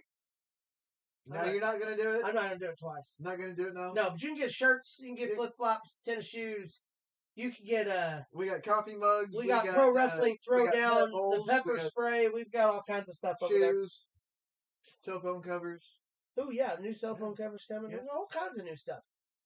If you play your cards right, we might even give you Caleb's number. Yeah, Ain't that right, Caleb? Here in the next week or two, we ought to be announcing our next giveaway. Yeah, we're gonna get ready for another drawing. After this Thursday's show at Anna you go to streamlabs.com/pro-wrestling-throwdown and you donate or buy something. Every dollar you spend or donate, it gets you 1 entry into our giveaway, whatever it happens to be, including shipping as well. Yes, and your shipping price is included in that. So for every dollar you spend, you get 1 entry. Yeah. Yep. We were talking about how much I love Brandy Rhodes, right? Yeah, I love her. I know you I do. think Yeah. she's so incredibly talented. Yeah, Dusty Rhodes is his daughter-in-law. Yeah, Yeah, right, Dusty Rhodes' daughter-in-law. She's incredible. Yeah, she is. Fantastic. Super talented. Mm-hmm. And honestly, better than you. I've heard you say that on thousands of accounts. Yeah. I am always just going on and on about Brandy Rhodes. I really can't help myself. He loves her. He did say once that she had a volume problem, just a little one. Well, the mic was. Well, that's what it was. Yeah. Justice for all. For having Max said it You earlier. ready? Yeah, I'm good. Good. My stomach's Well, fine. you got to move so I can get. I got sick. Give me a minute. I take a lot of medications, y'all. They don't know. They don't even know. Man, this portion of the show is brought to you by Mickey Rooney's Crazy Pills. I was refreshing Luke. Were you? I'm refreshing. Well, no one ever accused you of being that. Well, they always said that he was less fat, more filling. So Can't believe it's not better. All right, Big Bad John. I believe we should be now in this 2-hour fucking show be talking about Impact at some point. Thank God. There it is. Here we go.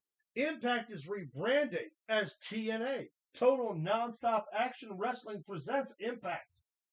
I'm fucking excited. We're back. They're talking about going back to the old TNA presentation now, not with the 6-sided ring. That's a shame. Right now. We don't know that it's been established that they're not ever going to use it again. But we're talking about like the traditional production view for the Impact Zone. Same music tone, same feel of the original Impact, and I am fucking down. I'm all for it. I'm excited for the rebrand, relaunch of Impact. Don't drink, don't smoke. Or more importantly, TNA Impact. TNA, baby, coming back. We've been fans. You and I have specifically been fans since day one. Yeah, literally since the first ever online pay-per-view. Yeah, we have watched. Countless. Actually, to Lou's credit, he watched it longer than I did because I fell off right after the what acquisition after when they got put on the one random network, the Destination America. Destiny. Yeah, that's when I stopped watching, and you watched pretty much every single episode. Yeah, fucking excited. We're big TNA guys. 100%. But this also prompted a ton of conversation today about like what our top 5 wrestlers in TNA were, what our top moments in TNA were, and today I'm grateful to admit that we're going to be talking about our top 5 picks between the 4 of us and cooperative staff. Well, and this is a subject that we're going to cover for the next couple weeks. Yeah, because we still got matches and we still got a bunch of stuff. But who are our top 5 TNA wrestlers? Well, let's give us our number 1. Well, our top 5, let's give a little explanation. Okay. Could not just be independent TNA talents, because that leaves a wide margin. Couldn't be just independent talents that wrestled at TNA, wide margin. Our top talents were guys that wrestled everywhere, in every major company, even before AEW. So, with that being said, the obvious number 1 is Big Bet John. I have no idea. Move the thing, Big Bet. Big Bet John's over the gambling. AJ motherfucking Styles, the phenomenal one. Of course. Former WCW superstar, former Impact World Champion, former NWA World Champion, NWA and Impact World Tag Team Champions, former X Division Champion, former TNA Legends Champion, the only multiple-time Triple Crown winner in TNA is, of course, leader of the Bullet Club, former IWGP WWE Champion, AJ Styles. There's AJ Styles. TNA was the house that AJ Styles built. Yeah, got his start in WCW right before. And we're talking right before, like 3 months before the dissolution of WCW. And Jeff Jarrett, when he opened TNA, saw a young talent and just said, "There's something about this guy. We gotta work with him." And ended up a month later being like, "No, fuck that. We're building our company around him." Yeah, 100%. And that, ladies and gentlemen, at the time was the 22-year-old phenomenal one, AJ Styles, who spent his 20s in TNA, half of his early 30s in Japan, had turned down the WWE numerous times, was offered a higher developmental contract, was hired a developmental contract with the WWE higher than Stone Cold Steve Austin's last active roster contract. So his infant year would have made more money for the WWE than Stone Cold did his last year. I hate that. Number 2. Number 2. Ron the Truth Killings. Also known to WWE audiences as R-Truth. Former WWE 24/7 champion, the first ever NWA African American World Champion. Not to mention numerous time tag team champions, U.S. champion. The second inaugural TNA World Champion, who defeated Ken Shamrock for the world title and then went on to win the NWA title again in a deadly draw fatal 4-way against AJ Styles, Jeff Jarrett, and Raven? I think it was Raven. That might be wrong, but I know it was a deadly draw, and R-Truth won, and he was the 4th entrant and won. So, that being said, too, main evented a WrestleMania. Main evented Survivor Series against The Rock, alongside The Miz. Guy, right? has been a Is that the math? 24/7 champion 247 times. Yeah. Well, 248 times. And even then, as K Quick with Road Dogg, tag team champion, European champion, light heavyweight champion. Yep. I mean, He's done everything there is to do, really. And he's 54 years old right now and still killing it. Hey, he looks exactly like he does in Our that truth at number 2. All right, who we got number 3? Samoa Joe. Obviously, this is a TNA Genesis Samoa Joe. Yeah. Former Impact World Champion, X Division Champion, Tag Team Champion, Legends Champion, former NWA World Champion, former Ring of Honor Television, current Ring of Honor World Television Champion, former IWGP Champion, Light Heavyweight Champion, U.S. Champion. Ring of Honor held every belt Ring of Honor, I think. Yeah. Synonymous with both TNA, Ring of Honor, and his just all-around badassness. Samoa Joe is only featured at number 3 because R-Truth has held an official WWE Championship. Yes. Samoa Joe has yet to do so. Well, he held the United States title once. And NXT Championship. Yes. But official spectrum of defenses versus when he he was injury prone. Joe happened to be at the bottom of the list, but had the second highest rated NXT episode ever where he made his debut. Yep. So Samoa Joe comes in at number 3. Number 4, Mr. Eli Drake. Who? Eli Drake. Who? Eli Drake. Who? LA Knight. Yeah. L.A. Knight, Eli Yeah. Drake, former Impact World Champion, former Impact Legends Champion, former NWA World Champion. Current reigning and defending number 1 contender for the WWE Universal Heavyweight Championship. Roman Reigns Championship on SmackDown. And doing really good. Doing really really well. good is Really well. fucking- Yeah. Yeah. The guy's been the top star in TNA, top star in NWA, currently top star in WWE. Yep. How he doesn't make the list is beyond me. Number 1 promo guy, number 1 in-ring work guy, number 5 or 6 guy for his modern finishers is concerned. Yeah. LA Knight's got the total package. When he came back to the WWE, got saddled with some bullshit fucking male model gimmick. And Yeah. I didn't like that at all. outworked that so fast they couldn't wait to get it off of him. And right now, in 2 weeks, he'll be in the main event against the Tribal Chief Roman Reigns for the Universal World Heavyweight title.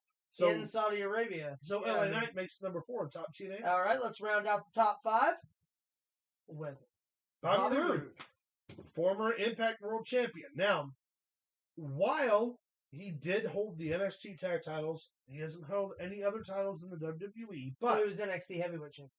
I was going to say outside of the NXT World title. And he was United States Champion. Was he? Yes. Him and Dolph wrestled for it. Yeah, he was United States Champion. Bobby Roode was. Okay. Yeah. I'll consider that under review because I don't remember that. Either way, had the 2 highest rated ever Impact World title, World Championship matches. One of which was against Austin Aries. The other was against AJ Styles.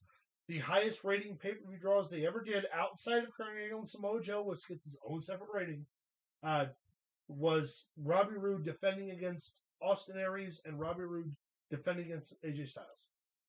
Also, numerous time TNA World Champion, TNA X Division Champion, went on to be NXT Champion. Has been WWE Tag Team Champion, actually, with several partners. Dolph Ziggler is hey guys, how's it going? Just stopping by to say hi before I scare the living crap out of people tonight. Starting in 10 minutes, we'll watch the show back tonight. Thanks, all Wolfie. right there, Wolfie. Yeah. Thanks for tuning in, brother. Good luck scaring folks. Yep. Have a good night. But for that, the top 5 transplants males from TNA to the WWE and frankly, like international fame was Robert Roode. All right, hit us with the next. We're going to get into some honorable mentions here, but first, let's talk about the people that TNA had and did absolutely nothing with. TNA had Okada, who, if you don't follow international wrestling, I can understand why you wouldn't know this. If you don't tune into this show all the time, I can understand why you would know this. Kazuchika Okada is the number one wrestler on the planet. Yeah. On the planet. Not in the WWE. Not in North America. Not all of Asia. Not in just Japan. Yeah. He's the best wrestler in the world. In 2012 and 2013, Impact had Kazuchika Okada 10 years ago and dressed him up like Kato. Yeah. He lost. Yep. And if that's not a vast miscommunication of how TNA's agreement went with New Japan, which, because during this time Okada was number one contender for the world title, that of course they sent Kurt Angle from TNA to win the world title from Brock Lesnar, who wrestled in AJPW, which would won then it step from over. Shinsuke Nakamura and NJPW. You know what? Very confusing Speaking timeline. of that, hit us with the next one, John. Shinsuke Nakamura, at this time, holding an IWGP World title on his shoulder. His first recognition of the King of Strong Style showed up on an Impact tape and wrestled Elix Skipper. For 4 minutes. They had the greatest striker in professional wrestling at the time, and arguably still today. The greatest striker internationally and globally. The number one striker in wrestling. When people asked, hey Luke, who's the best striker in wrestling? The Undertaker or Shinsuke Nakamura? At this period of time, people said Shinsuke. And then TNA, Impact, GFW, whatever the hell, put him in a red robe, put him on TV, he beat Elix with the IWGP World title on his shoulders, and never once did Mike Tenay or Don West mention, by the way, this is the greatest pure striker in the history of the wrestling business. This is the IWGP World Champion, which is the second longest standing world championship in history, only second to the NWA World title. Globally recognized for professional wrestling as having wrestled more matches as a defending champion than John Cena did at this time. No. He won in 4 minutes to a jobber on the second tier show. Sounds about right. Shinsuke Nakamura. And Okada. God bless you. Hit us with the next one, John. Now we're going to get into some honorable mentions here of some talent that was in TNA that went on to do better things. Fuck TNA. He's the greatest NWA World Champion in the history of NWA World Champions. Exception second only to Ric Flair. Or Harley. Solid killer before. 100% agreed, Derek. He was the epitome of pure striker, hard hitter, animal in Japan. In his early 30s before he got signed, 7 or 8 years ago. Mm-hmm. He was the number one fucking guy. He's the only guy Kurt Angle agreed to fucking win the belt from and worked with to win the belt from. Because Kurt Angle didn't want to get kicked in the face by Shinsuke. No one wants to be kicked in the face by Shinsuke. That being said, Nick Aldis, while he made a tremendous name for himself in TNA as Magnus, as former Impact World Tag Team Champion, I think he was World Champion at one point. He's also legend. Doesn't matter, because he was 600 plus day NWA World Champion, motherfucking Nick Aldis. And now, he's a general manager of SmackDown. Going to be interesting to see where that goes. Yeah, it is. His the best. Here's with the next one, John. So we had a long, extensive conversation about who like the number one women's superstar in Impact would be, and Mickie James is an obvious answer. Yes, she is. Former Two WWE World answers. Champion, former Ring of Honor Women's Champion, former Impact Women's Champion, former NWA Women's Champion. Was only in the WWE for 4 or 5 years before she went to TNA and spent another 6 or 7 there.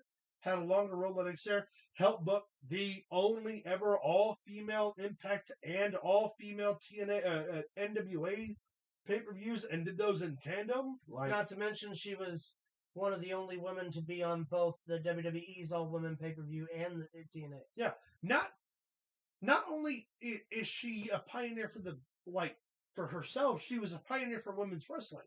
Well, she also carried the torch of being the only Impact contracted women's champion to be in the Royal Rumble. Be in the Royal Rumble, which is why you and I spent so much time that year speculating that Nick Aldis might be involved. I believe we have a, back in the Rolodex of videos, I believe there's one where we talk specifically about her career and what the impact of her being in the Royal Rumble should have been there. Dial on back, y'all, and find us on youtube.com/Pro Wrestling Throwdown, where you can watch all of our old episodes before we ever went live, when it was just me and Luke doing 15-minute episodes in another room. And then we grabbed Max along and drug him. Look at him. Look at his pretty face. We drug him through the murk and the mire. And then we grabbed this. Johnny, I'm not dragging your chair. You know what? No. Johnny's. Big Man John! God damn it. Where I drug all these pricks. We drug all these pricks through the murk and the mire to get here. With all 200 plus subscribers. Hold on. Don't forget.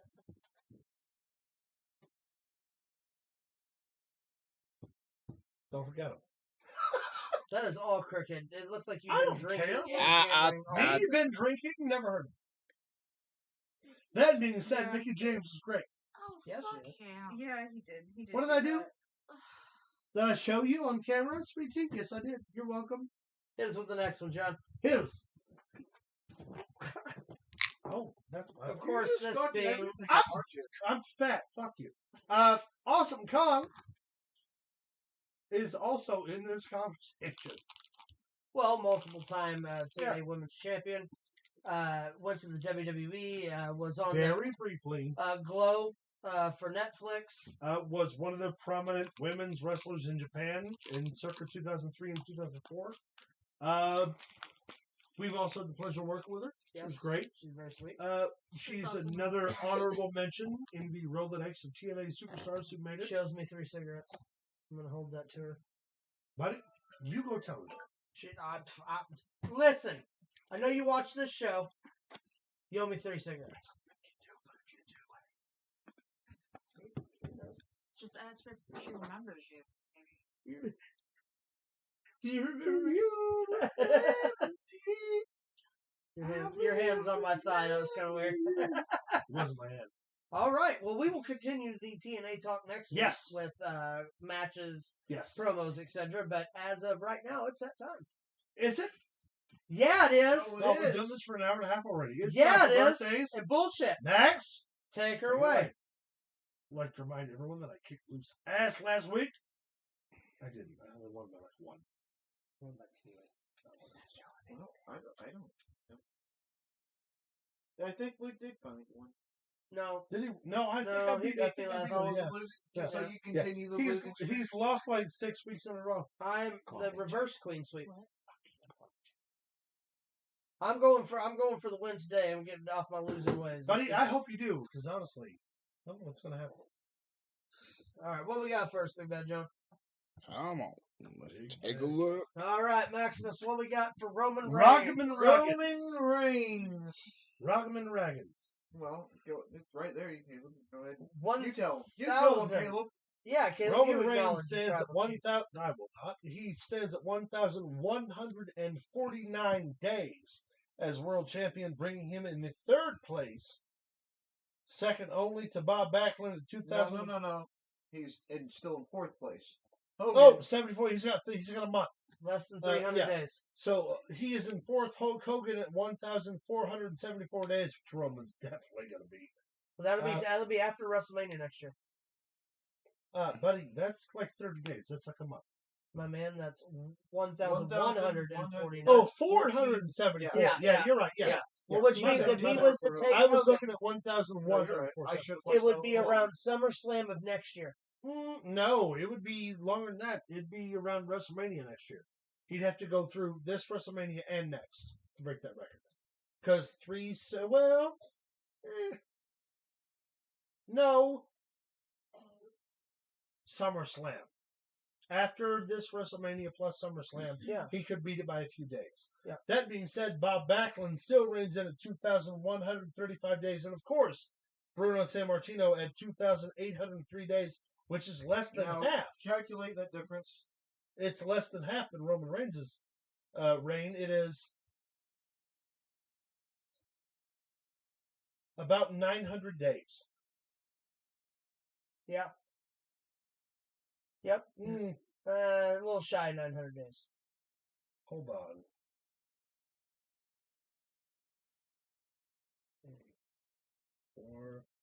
864 days. Yes.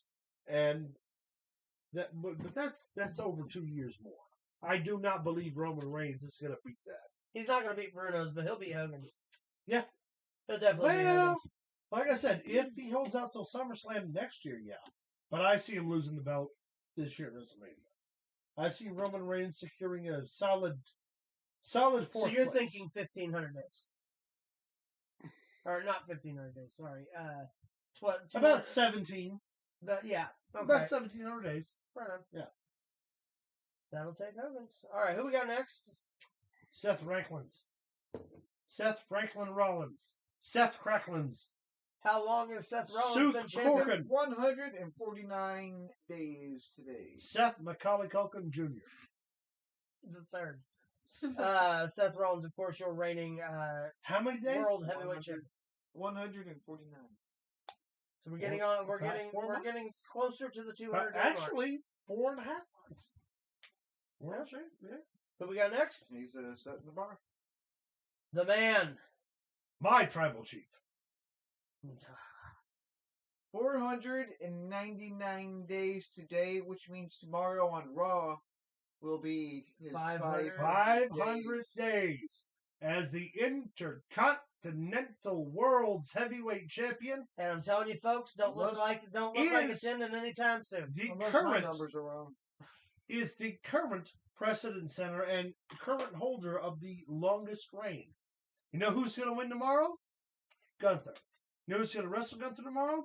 Doesn't matter. Gunther's going to win. Gonna win, yeah. All right, let's get into birthdays. Shall we? Oh, What we We got have up to first? start Paulie. by nothing. A couple days ago, we lost Gotta hit the button. Burt Young, Paulie, Uncle Polly. Uncle Paulie. you shouldn't talk dirty about your sister too much. Man, he's been in so many different movies and so many He's spots. Paulie. God He'll damn it. always from Rocky. be Paulie from Rocky. He's Uncle Polly. Rest in peace. Rest in Uncle peace. Paulie. Burt Young. You stink. All That's right, it. This whole birthdays. job stinks. We also have to remember Bad News Brown. Bad today. News Brown. Also known as Bad News Allen in Stampede Championship Wrestling. 1943 to 2007. The master of the Enziguri kick, he called the Ghetto Blaster. Yep. Also, legitimately pulled a gun on Bill Watts. Bill Watts.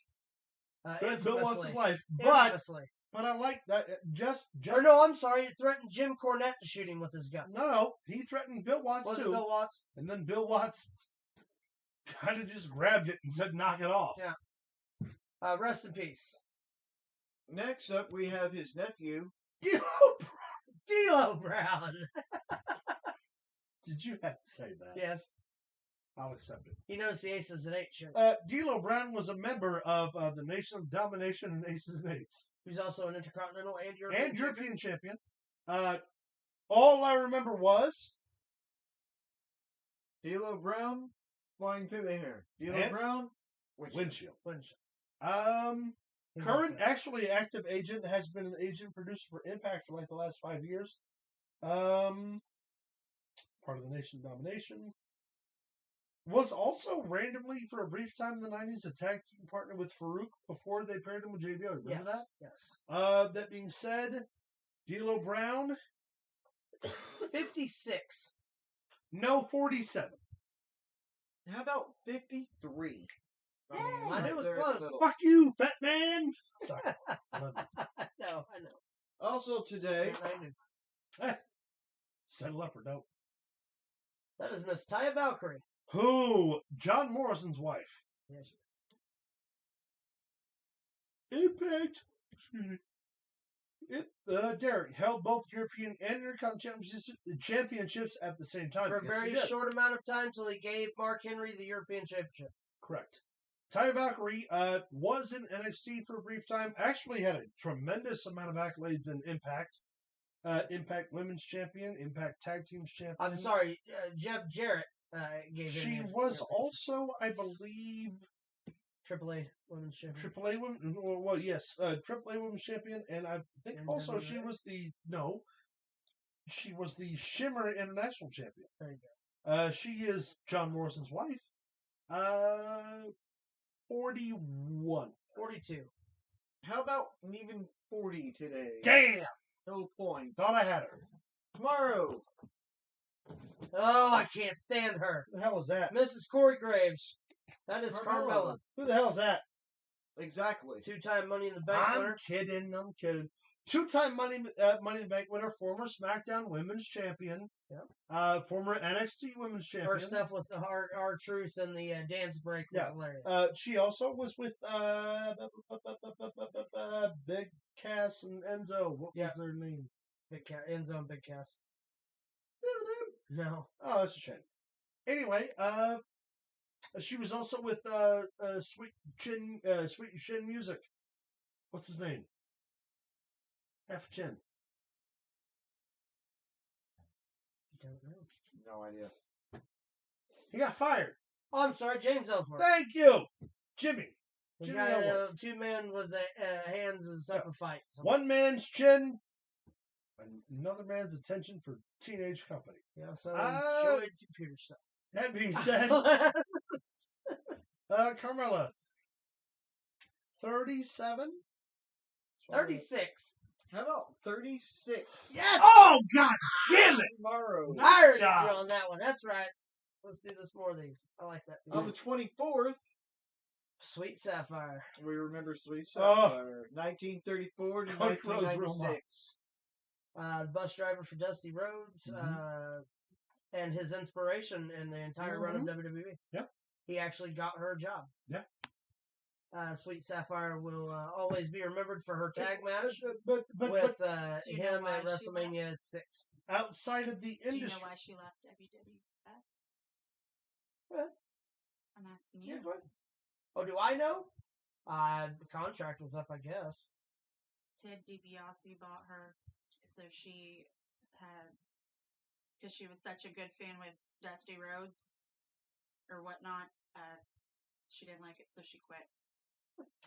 she was also one of the lead merchandisers for the NWA before Dusty left, and worked on their personal and NWA merchandising team, and worked with the community outreach portion of the NWA when they expanded to the ICWA in Detroit for inner city schools. She was one of their outreach members that brought like 15 interracial talent members coming to seek employment and seeking work, one of which was Ahmed Johnson. That makes sense. Yeah. Rest in peace. What we got next? Next, we go to the 25th. Too Cold Scorpio. Who just got released by the WWE. That's a shame. Flash Funk, of course. Yeah. Former ECW television champion, former WCW light heavyweight champion. Held a number of light heavyweight and cruiserweight titles in the international spectrum. WCW Tag Team Champion numerous times. I want to With say Marcus Bagwell. He's up there, dude. I'm gonna say 60. I'm gonna go a little younger. I'm gonna say 57. Ooh, good call. How about 58? Damn, good work. Is it 2-0? It is 2-1. Nice. Remember last week when he was in the lead and I came back, Max, and whooped his ass? Yeah. Okay, who are we looking at here? Are we looking at Perry You're Saturn? looking at fucking Perry Saturn. Or Don't are you we looking at disrespect Moppy? Snake. Are we looking at Moppy? Perry Saturn. Perry Saturn was a member of the Killer Kowalski Training School. Actually, you know what class he graduated with? On the way. The same class that Triple H graduated from. They were in the exact same school, exact same age, exact same training proficiency. Triple H decided to leave the training school early, which is why Triple H started for WCW 6 months later than Perry Saturn did. That being said, Perry Saturn was one of the Radicals, former WWF Tag Team Champion, former WWF Intercontinental Champion, former WCW Light Heavyweight Champion, former WCW Television Champion, former WCW Television Champion, former AJPW Tag Team Champion, former AJPW Middleweight Championship before it was admonished in 1998. And got his ass whipped by Bradshaw. During a punishment for something he did, the Acolytes beat the hell out of him. I on don't know. Shotgun That's Saturday. true. It's I've never 100% heard that story. Also, 100% I've never heard true. that story. Terry, I'm not saying you're Terry he wrong. gets also up. got his ass beat by Sal Bandini. He wrestled Wanna wrestle? Louis Spicoli, and he hurt him. Yeah, tossed him over the rope and Okay, dropped him on the his very side. next night on Shotgun Saturday Night, they had Terry Runnels, and she was supposed to flash him, and he was supposed to get rolled up from behind. Not the same guy. Instead, he ate a clothesline from hell as hard as Bradshaw could throw it, which put him back in line. Isn't Louis Yeah. Spicoli that guy from Fast Times at Ridgemont High? Yes. Yes. Perry Saturn, 55. 50. How about a 57? I thought he was younger than 55. Fuck you, Luke. Ha ha! He's next. On the 26, That's Pepsi Phil. That is I'm Pepsi pretty Phil. sure that's the guy that delivered the soda at the gas station this morning. Very well could have been.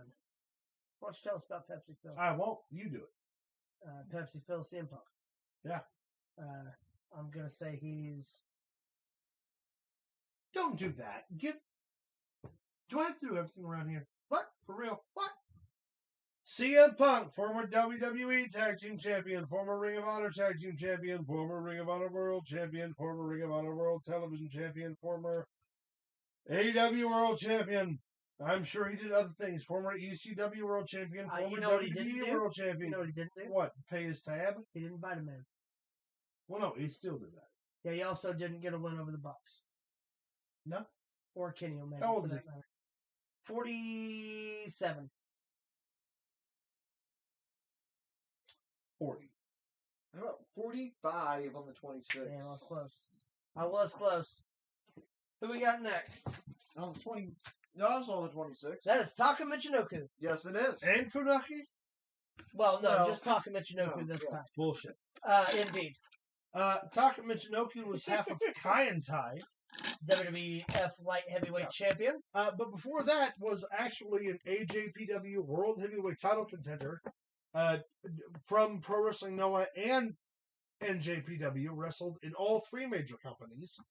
And I would just like to point out that this is a recent picture. This man is still in this shape. Funaki's on the commentary team, right? Yes. The Japanese. So Taka Michinoku would be.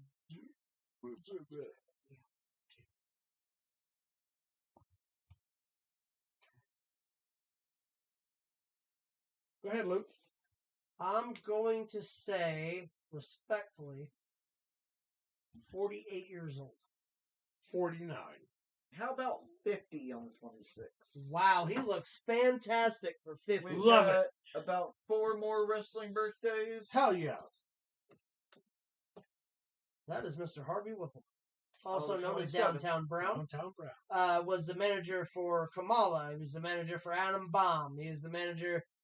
He was a. You know, he gets left out in the conversation of top American managers in the 90s. He really does. But he should be. Well, up most there. of his stuff was in the 80s as Bruno, Downtown Brown. But even then, late 80s, it should have been him, Cornette, and Jimmy. Yeah. Oh, yeah. You know what I think? Like he wasn't doing a bad job. Was the manager of Bertha Faye and was a one-time WWE Women's Champion. And frankly, in 97, he was a way better manager. Or 87 was a way better manager than Paul Lee was. Wait a minute. Let's see. He's still alive, correct? Yeah. I'm going to say that he is 56. 57. About 58. You That's 5 my eye. to You 2. got my eye with all your stinky fingers. Why do your fingers smell like Max? Why is this thing? Because he likes it when I treat him like a lady. That is Montavious, or how do you say his name? Our last 3 Montavious birthdays. Our Van last 3 Telport. birthdays are on the Von 28th. Telport. MVP. Montel Vontavious. Montel Montavious Porter. Or MVP. Yeah. Former Impact World Champion. Former Impact Legends He's Champion. a new Black Panther, apparently. Former WWE United States Champion, former WWE Tag Team Champion, former AJPW World Tag Team Champion, former IWGP World Tag Team Champion. He also boxed Evander Holyfield.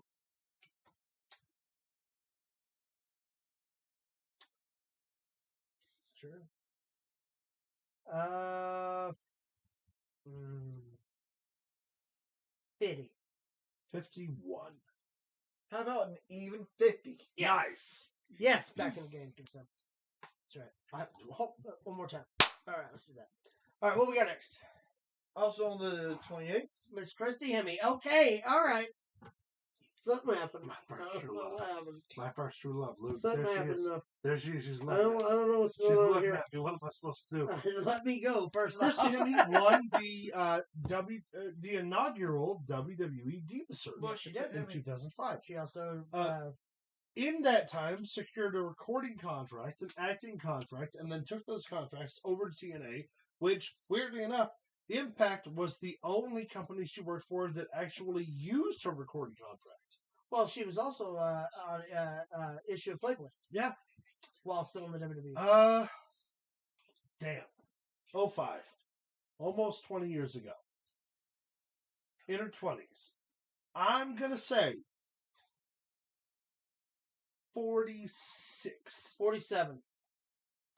How about 43? God damn it. Dang. No point. What's the score right now? It is 5-3. Our last wrestling birthday. Who's in the lead?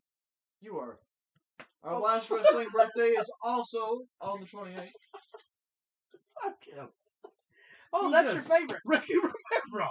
That's your favorite. Rocky Romero. He's one of them. He's one of them Richard. Earther guys. Richard Romero. Is that you and his eye patch? Fuck that one-eyed prick. Is that Caleb and his eye patch? Because it sure as fuck looks That'd like be it. fantastic. No, but that would have been a really, That would have been a really brilliant good idea. idea.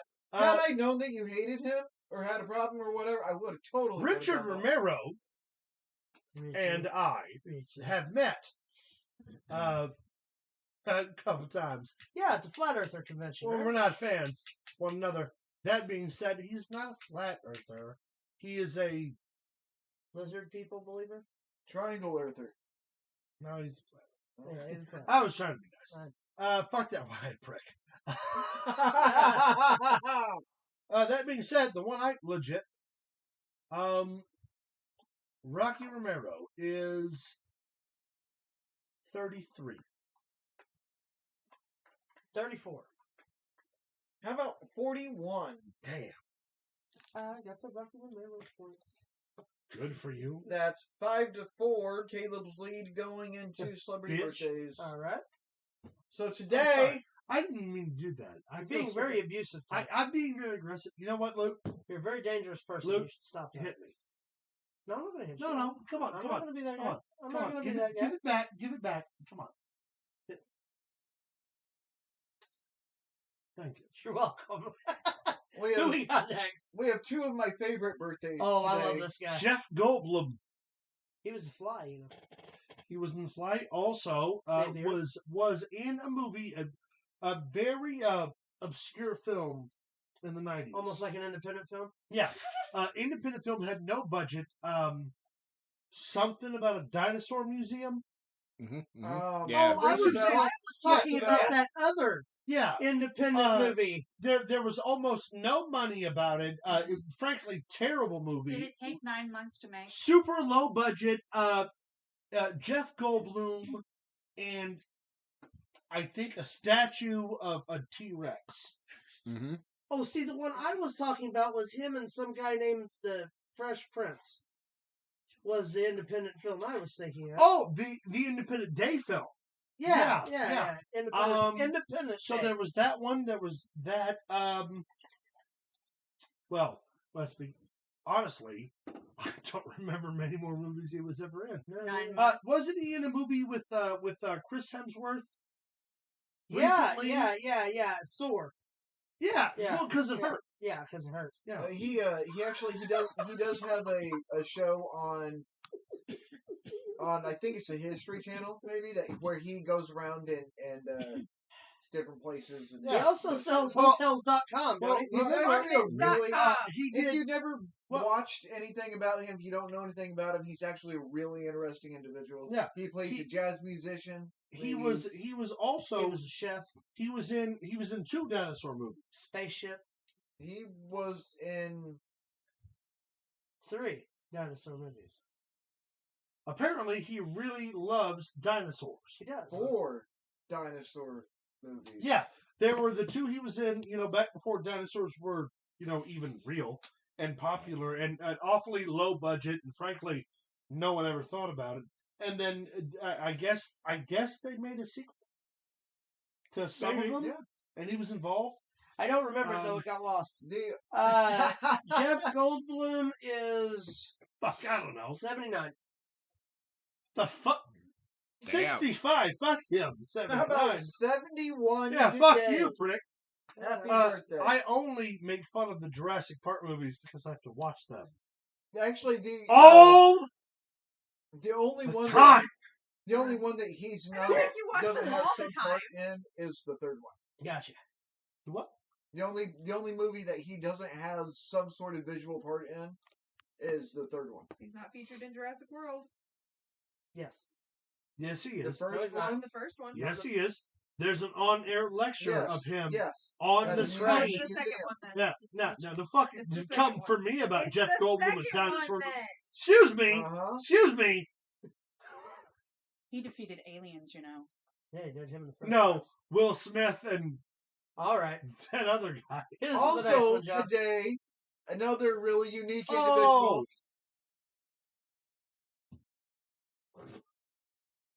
Very eccentric fella there. That is Mr. Christopher Lloyd. Yes, it is. Doc Brown. Fuck Doc Brown. That's Fester.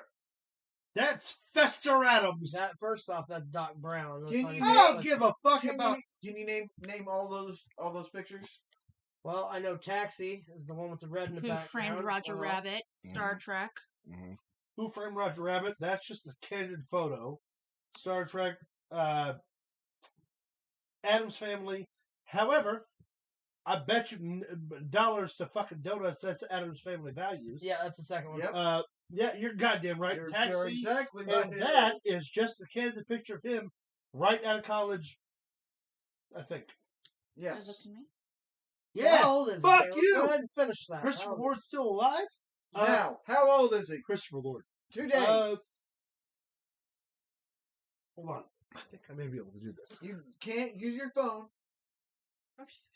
I He's never. readjusting. If I could use my phone, I'd never lose. I'm fuck you just mean? making sure that you're aware. 73.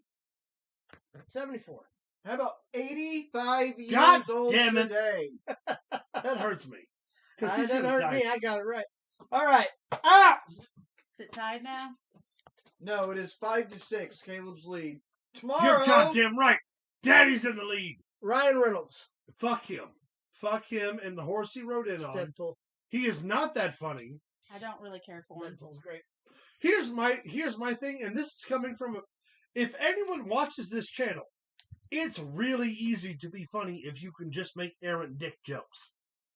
Fuck him.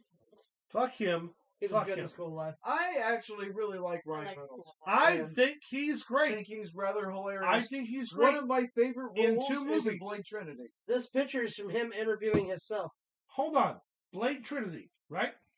Hannibal. Another movie where he's just an errant smartass. But it works and it's funny. Buried Hold on. Alive. Buried Alive. Dude, Amityville. no, Where he that movie actually- sucked The up. only movie I've on never the seen it, though. planet that fucks with me That movie Amityville was Horror fucked up. and Buried Alive are the 2 movies where he actually acts. Otherwise, it's just, oh, I'm Canadian and I'm a smartass. Please allow me to make this dick joke here. Have Hey, seen you know what's School funny? Life? People I know laugh- what this is. People laugh and then he makes money. love School That's Life. what Then, matters. well, here's the deal. Caleb's saying all this to a person who reminds me the most of Caleb. Is saying about That's the fucking point. I don't have to like him. I already do what he does, and I get paid nothing. Not nothing. You know what you got paid? Nothing. So basically, he gets paid to be you. I Fuck you. actually, this is 100% a true story. I went with a group of theater people to see Deadpool the first time, right? Never seen And it. we were all talking about comic book movies. And I've got a history with like comic books, and I explained why I don't care for Deadpool movies. And it was specifically because Deadpool has this. I'm gonna alienate a lot of our fans. I'm sorry. a long line of like incel fucking feckless fans who believe because they're snarky and pricks that they're Deadpool. Who will say things like, "Oh, I just Rick and Deadpool and I have the same sense of humor because I don't care." No, you're just a fat fuck who no one gives a shit about. Fuck you. You're an asshole because you're not funny. And I said all that to go to that first Deadpool movie with a group of theater people. Like 30 people went to see this fucking movie, and I hated it. And in the first 10 minutes of the movie, he said something that I'd already said to them going into the movie. And like clockwork, you can ask Sam Bursich, because she was the only one sober, because the rest were hammered. But Ryan Reynolds said the thing, and then all these people just turned and looked at me. Like, "Oh, you don't like Deadpool, huh? He says all those things you don't say, huh?" And I follow that with this. Fuck him, he's Canadian. How old is he though? In Canadian years. Hold on.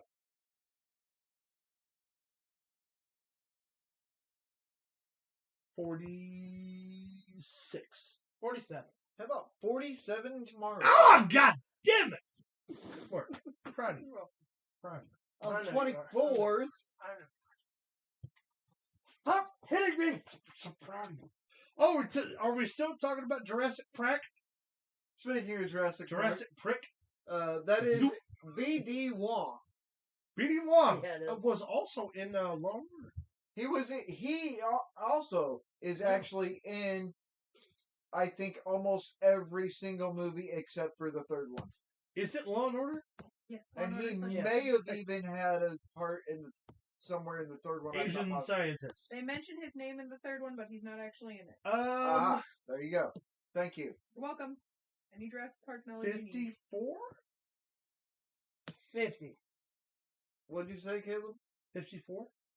How about 63? You are fucking 24, kidding me. yeah. Jesus Like I said, Christ. money don't crack. He's older than you. Yeah. And you're like Oh. 100. That's Mr. Why are you Craig still Robinson. alive? Yes, on the 25th. Craig Robinson. He's been His shit several in Brooklyn things. Nine-Nine was Brooklyn hilarious. Nine-Nine is fantastic. Of course, Hot Tub Time Machine. Yeah. The one where he played the devil He was also in The was Office. good. Um, Let's see, Craig. He's older than he has to be, right? Yeah. Because he was in his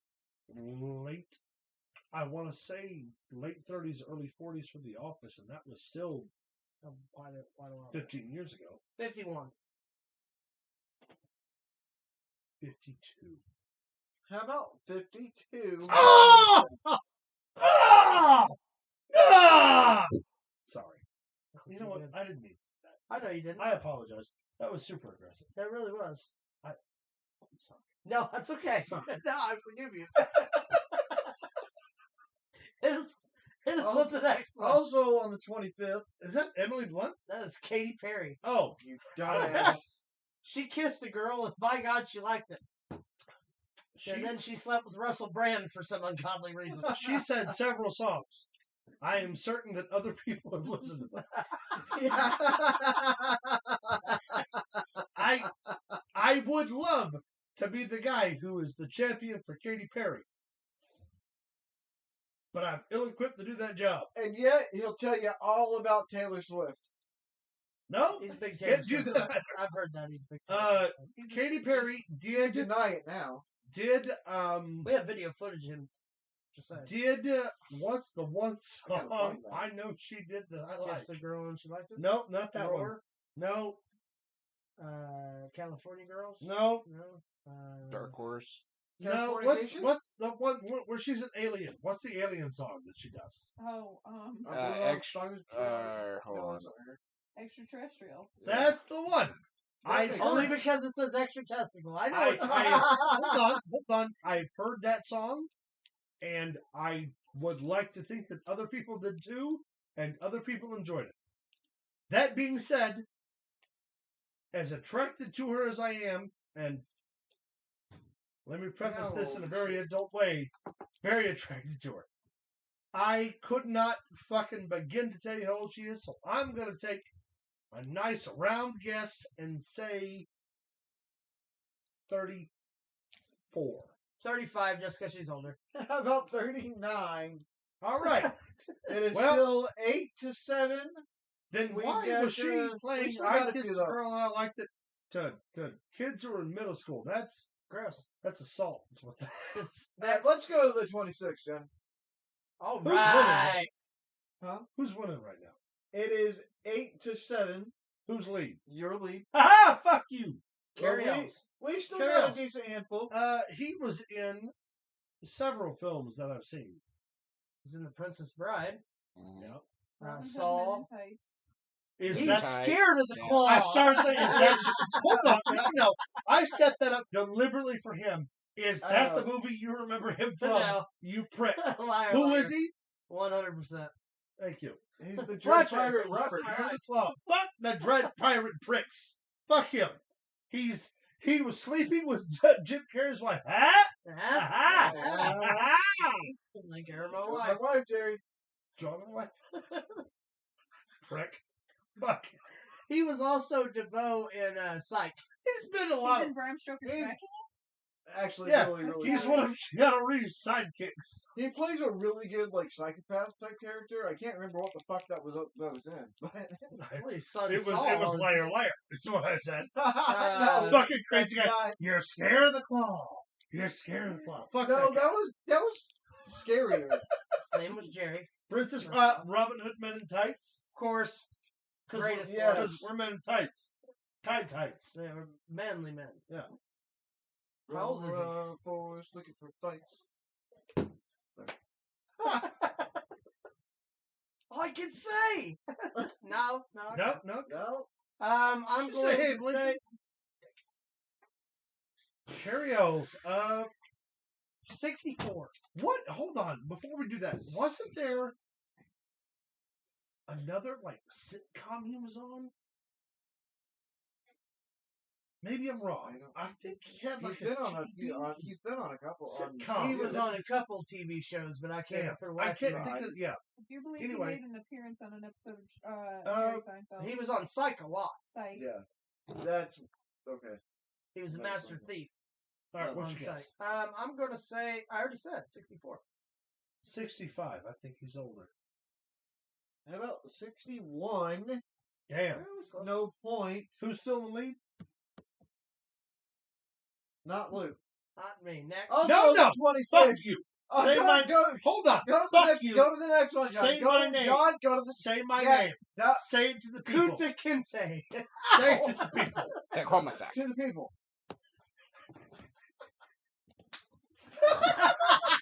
Sorry. I'm sorry. That's what you get. We'll do this all day. Mr. Seth Seth MacFarlane. MacFarlane. Well, started as a writer for The Simpsons. Voice Hanna-Barbera. actor. No, That was where he started. no, he didn't. He started as a writer for The Simpsons. Has done voice acting for the better part of 20 years. Feature film acting, series acting. What hasn't he done? He's been featured on Disney. He's been featured on Fox. Featured on ABC. The Orville was great. He's hosted Mhm. the Oscars, has hosted the Emmys. He also sold pot to one of my old bosses once, which is a fun story. That being said, Max, how old is he? Oh, I cannot tell you, Caleb. God You damn ask it. me every Every fucking time week. I just need this one. I need this one. Oh, I gave- receipts are a I bitch. gave that to you, goddammit. That being said, Max, how old is he, goddammit? Fuck. Hold on. Let Luke and I 9. Hold on. Let Luke and I do this. Give us the is it in his 40s or his 50s? 9. Come on, let him and I take like a direct shot. Is it in his 40s or his 50s? Oh, he is in his 50s. Okay, he's in his 50s. Okay. 51. Fuck. think he's in his early 50s. I think I'm screwed. I'm gonna say 52, I said 51. but I'm mad about it.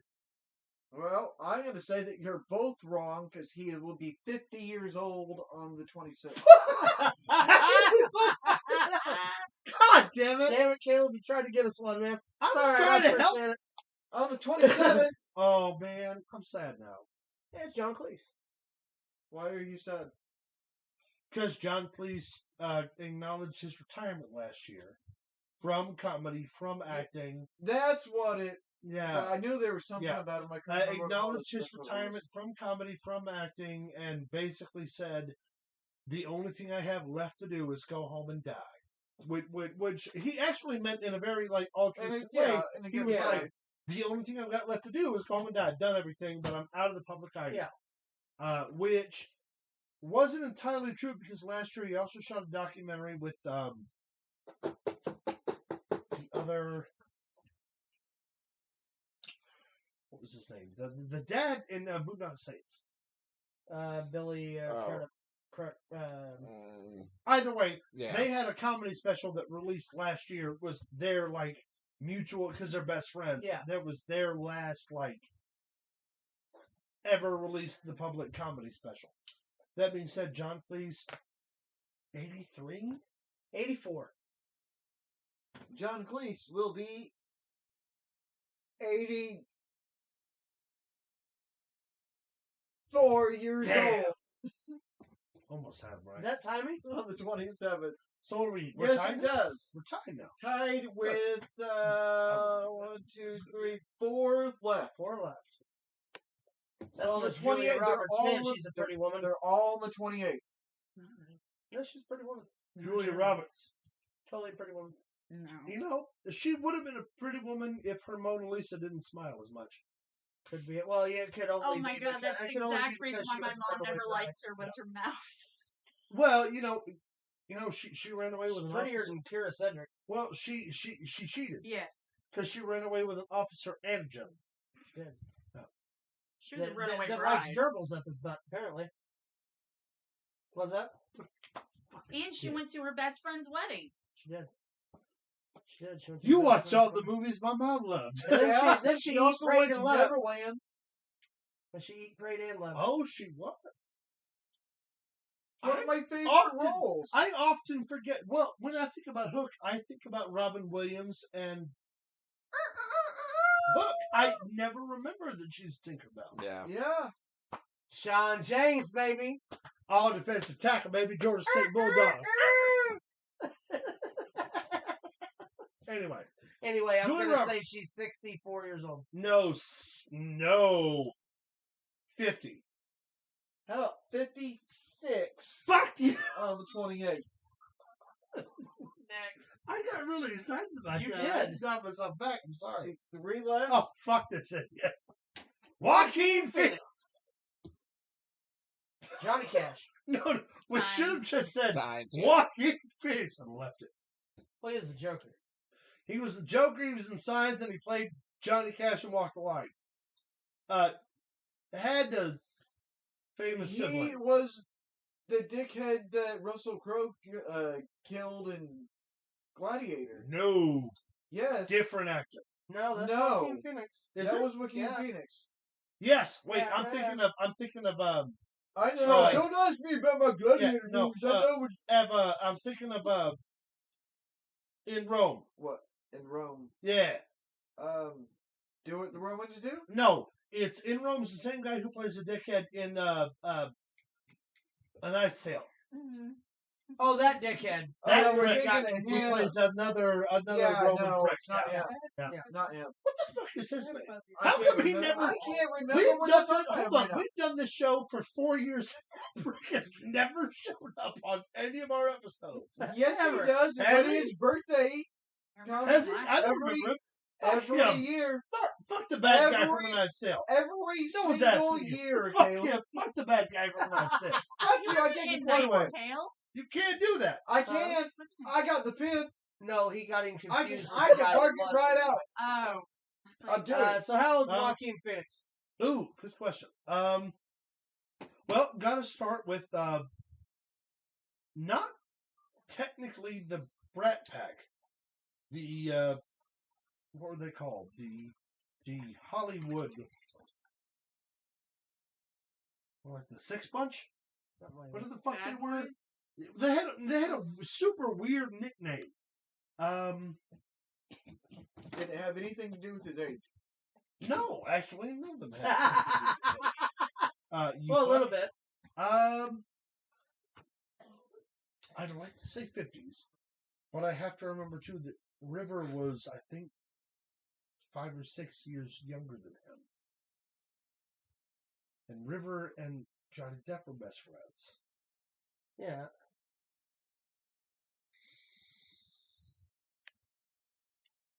Can we do it? Whack! Yes, we can. I'm going to say 53, but I think he's older. I'm gonna go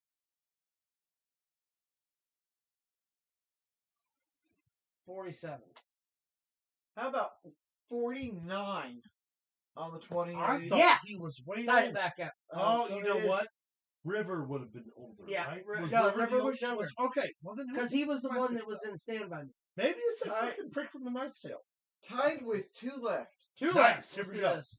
Game's on. What is that? What the hell is that? Oh, that's the worst Doctor fucking Who of all time. That's Matt I shit. But what Rock. a fantastic Batman he makes. He doesn't deserve to wear that cowl. He's terrible. See, your computer almost flew over. It's because of Right? Matt Smith. Horse shit actor. First of all, I'd like to counter this argument. Okay. How dare you? About Matt Smith. Fuck you.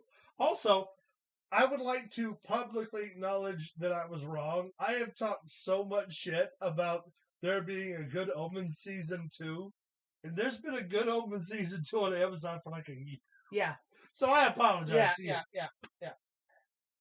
So how old does that make you? I don't fucking know. Old enough to know better. Still too young to care. Matt Smith was the best Doctor. He was not Um, the best Doctor. The You best asshole. Doctor. Also, however, I'd like to make that argument with I really can't think of anything else I've seen in except for what was it, Venom? Terminator. So Or, I got like, no, he's in Morbius. It makes it even Morbius. worse. That's it. Terrible. 40s at least, right? Well, no. I think he would have been in his 30s when he was a Doctor. And that was Well, that's been 15 years ago. yeah. So he's in his 40s. I don't know. Late 40s, maybe. Well, 44. 45. How about 41? No point. Damn. So with the tie on the line, All right, here we go. on the 28th, Danny Potts. Danny Potts. Now, with the tie on Go the line, ahead. what do No. you mean by that? Go ahead, Luke. Tell the people what you know about Andy Potts. I mean, that's our last birthday. No, I mean, are we tied right now? How else would a tie be on the line? I don't know if somebody was trying to Thank make you, the tie on the line. Yeah. Max. Fucking Sometimes, Idiot, right? sometimes, Dry, sometimes, right? sometimes you just That's don't when know. somebody left it down there to dry. Hold on. Luke, tell the people about Andy Potts. She was the receptionist from the Ghostbusters. Mhm. She also was Little Bo Peep in Toy Story, as well as the grandma on Young Sheldon. That's pretty much the extent of a lot that I have of her. So, what about you? Do you want to go ahead there?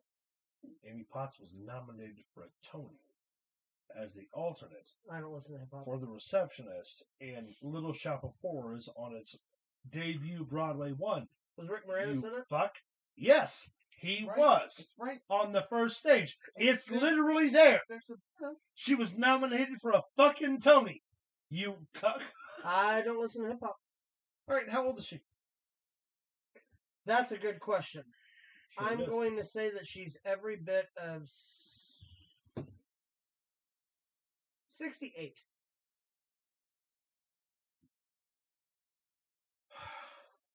I'm going to take this gamble and say 69 just to win. What'd you say? 69. How about 71? Oh! Fuck Damn. you! He's just so abusive. But also, So- fuck you! But what's even more impressive is that Luke was able to continue his losing streak. That's right, I was. Fuck you, Max. The streak continues. What do we Hey, got by next, the way, Max? hold on. By the Oh, way, look. 1 second. Y'all only ever get to see Luke and I talking a bunch of shit to one another. You don't know how much Max and Johnny, put into this bullshit just for us to talk shit to one another. So the next time you're watching, be sure to give thanks to Big Bad John and Give the a Mighty like. Max Fury.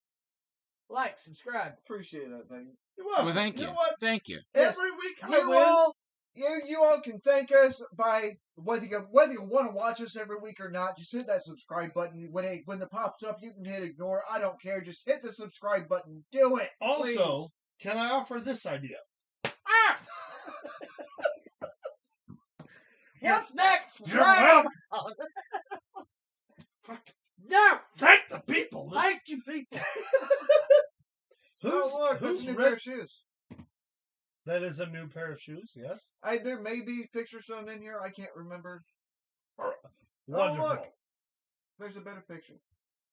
There we go. There's some bullshit. That's Ricochet's face badly put over by a Are body. you wearing a mask? And dominant. That's clearly you going as Ricochet for Halloween. I don't think that's ever going to happen. That's pretty close, though. It's I'm pretty pretty We sure don't that's have what matching that is. complexions. I'm sorry. I didn't take the picture. It had to come from somewhere. Was Luke's hair was flapping the breeze. It's just a. You know what it is? Can you feel the breeze? I think that's one of those plaster Ricochet masks that you pour over your head. 'Cause that's what it looks like. Clearly looks like it's made of plaster. It does. Or not plastic, Would- but rubber it does. stuff. Would does. that make it Ricochet? Ricochet? Anyway, Come on! I give it to you. let's get into the. All right, let's hit up You know, what we got here. winter time's coming. I think we have a pretty good chance this season. The average hunter is getting older, and millennials think meat comes from stores. That's true. That, you know what? I having grown up For those that not watching visually, in a who place said where that? we who was speaking, the deer, That is a deer. the deer's right. Y'all are gonna starve. Max and I'll be fine. Mm-hmm. What we got next? Shane McMahon's son isn't a fan of AEW. I don't watch that crap. Hold on though. So he was featured on the pay-per-view in Indiana this last month. I can't remember the name of it, but I know. Fastlane? I Yeah, thought, I he thought was of in that too when I Fastlane, came and across he this. I was wrestled. like, well, he was there. He goes to school for not Indianapolis. Yeah, Indianapolis. player. Yeah. He's a football player, and then just said altruistically, "I don't watch that crap." Which he also didn't say. I just watch wrestling. He doesn't watch wrestling at all. His dad was a wrestler. His grandfather's a wrestler. His uncle's a wrestler. He doesn't care. He watches football. Good point. But being featured on a pay-per-view that's going to get him acknowledgement, of course he didn't fucking say no. Right. But he didn't go out and be like, oh, AEW's the best, WWE's the best. He goes, no, I don't fucking watch fake wrestling because I'm 20 years old. My entire life rides on me being good at football, and I got 2 years left to do it. So fuck you. If you don't mind, then I don't care what Roman Reigns has got going on. Even though it would be another McMahon. What we got next? What we got next? Hey! The fuck we throwing shit up like this for? I didn't put that in there. I didn't put it in there. We all float down here, Georgie, I hate you. and you float too. I didn't do it, but I'm going to leave him do it. You're terrible. Molasses. So what they do with the rest of them? That's educational. Mole tits. I just want to be that guy. Nabisco's cheese tits. Nabisco's mole tits. What we got next? French kiss. That's pretty good. I don't like I came across That's that. a It made chosen me one. giggle. I knew it'd make you upset. that. There's so many ascots and scarves, and I just don't like it.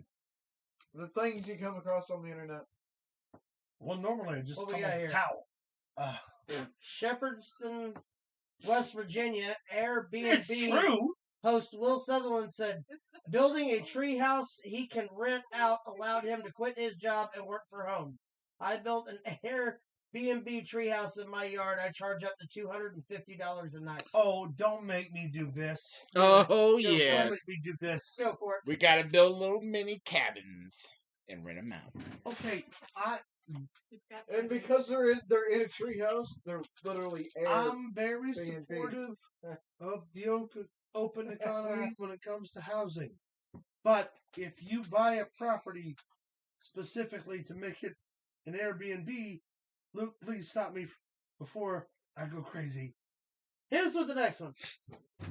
No, fuck that. All right, You go buy ahead. a fucking property that you have to rent out at fucking market rates, day per diem, day of, and you expect people to fucking show up and pay a cleaning fee, plus a rental fee, plus a fucking deposit? Go fuck yourself. I could buy a trailer. And by the way, I'm not talking trailers. Trailers are awesome. They're portable, they're compactable, and they're completely customizable. I could fit a fucking 4-bedroom, 3-bathroom trailer into a trailer before I could ever remodel that into a house. So go fuck yourself. But if you're going to fucking rent a property at market rate, $250 a night for me to stay in a cabin with bullshit heat, bullshit electricity, bullshit plumbing, also I can say I fucking did it, go fuck yourself. I'll rip open your fucking wall. I don't care. If you rent Airbnbs, quit it. Just sell the property. Sell it.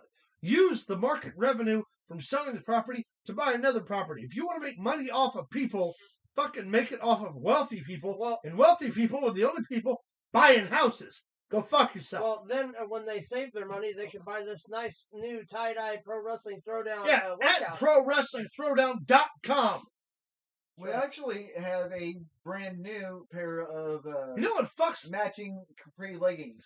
Like people who will buy a property Shoot. and build it specifically for Airbnb. You buy okay, like we live in rural Southern Illinois. Nothing fancy happens here, folks. Nothing. We have to travel to get fancy. We go 80 miles up the road one way or 80 miles down the road the other way to find something fancy. It just so happens that in Southern Illinois, like it did in 2017, next year, this beautiful the eclipse, Solar eclipse. the big eclipse, right? This is the most visible place it happens, which is garbage because most Southern Illinoisans, if you met them, don't fucking like other people. We're all Southern Illinoisans in this room. Johnny, would you like someone wandering into your yard Not really. saying, "Hey man, can I watch the eclipse?" Go fuck yourself. Thank you. Max, some hippie, a bad hippie, not the you type of hippie. If a hippie we didn't like wandered into your yard and said, "Hey man, can I watch the eclipse here?" What would you say? Well, one, how do I know if I don't like them if I don't know them? Max, you don't know. That's the answer. Well, I would ask him a couple questions that I Max, can't ask on air. Quit it. First. Luke, if some fucking wayward child of the sun showed up and was like, "Hey brother, can I watch the eclipse here and take a shower?" Why would they have to take a Because they're fucking smelly hippies. Fuck them. $50. Fuck that. Look, I no. charge Bullshit. $250 to put him in a tree. Maybe that smelly hippie needs a sports bra, a pair of.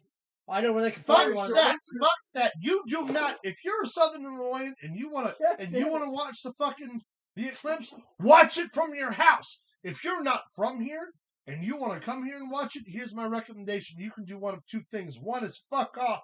The other two is fuck off. Leave. Go away. We didn't ask you to come here. We didn't invite you. We didn't say, "Oh man, this eclipse is going to be great for the economy." All of us were perfectly fine being poor before you showed up. And then you cocksuckers who own a property think that you own a fucking you own a less than par property, and I'll put it on Airbnb for the people who want to see the eclipse. Because nothing more than a person who has $800 to spend in 2 days would love nothing more than to spend it in my shit box with no heat in the middle of November. No, they would love to come here So so they hold can on. see. So Hold on. It's So they an can drive Airbnb around Marion service. Square and look at cornfields. Let me ask you a question. What? So just so I'm on the right level here. It's because it costs $250. I don't give a fuck. What if it was $225? Then they could eat my prick for the extra $15. Come into my house. They're gonna show up. They're gonna ask your residents, your neighbors, hey man, can I park my van in your yard? No! I mowed there! You can't park your van in my yard. What you can do is eat my ass. You're not gonna eat my ass. You can't stay here. All right. Hit us with the next one, please. Fuck God, that. hit us with I'm the not next done yet. I sit blindfolded. A woman in a lab coat appears to be a twist. Left. She marks her notes. 329 consecutive correct guesses. Is there actually any difference? The left ones don't taste right.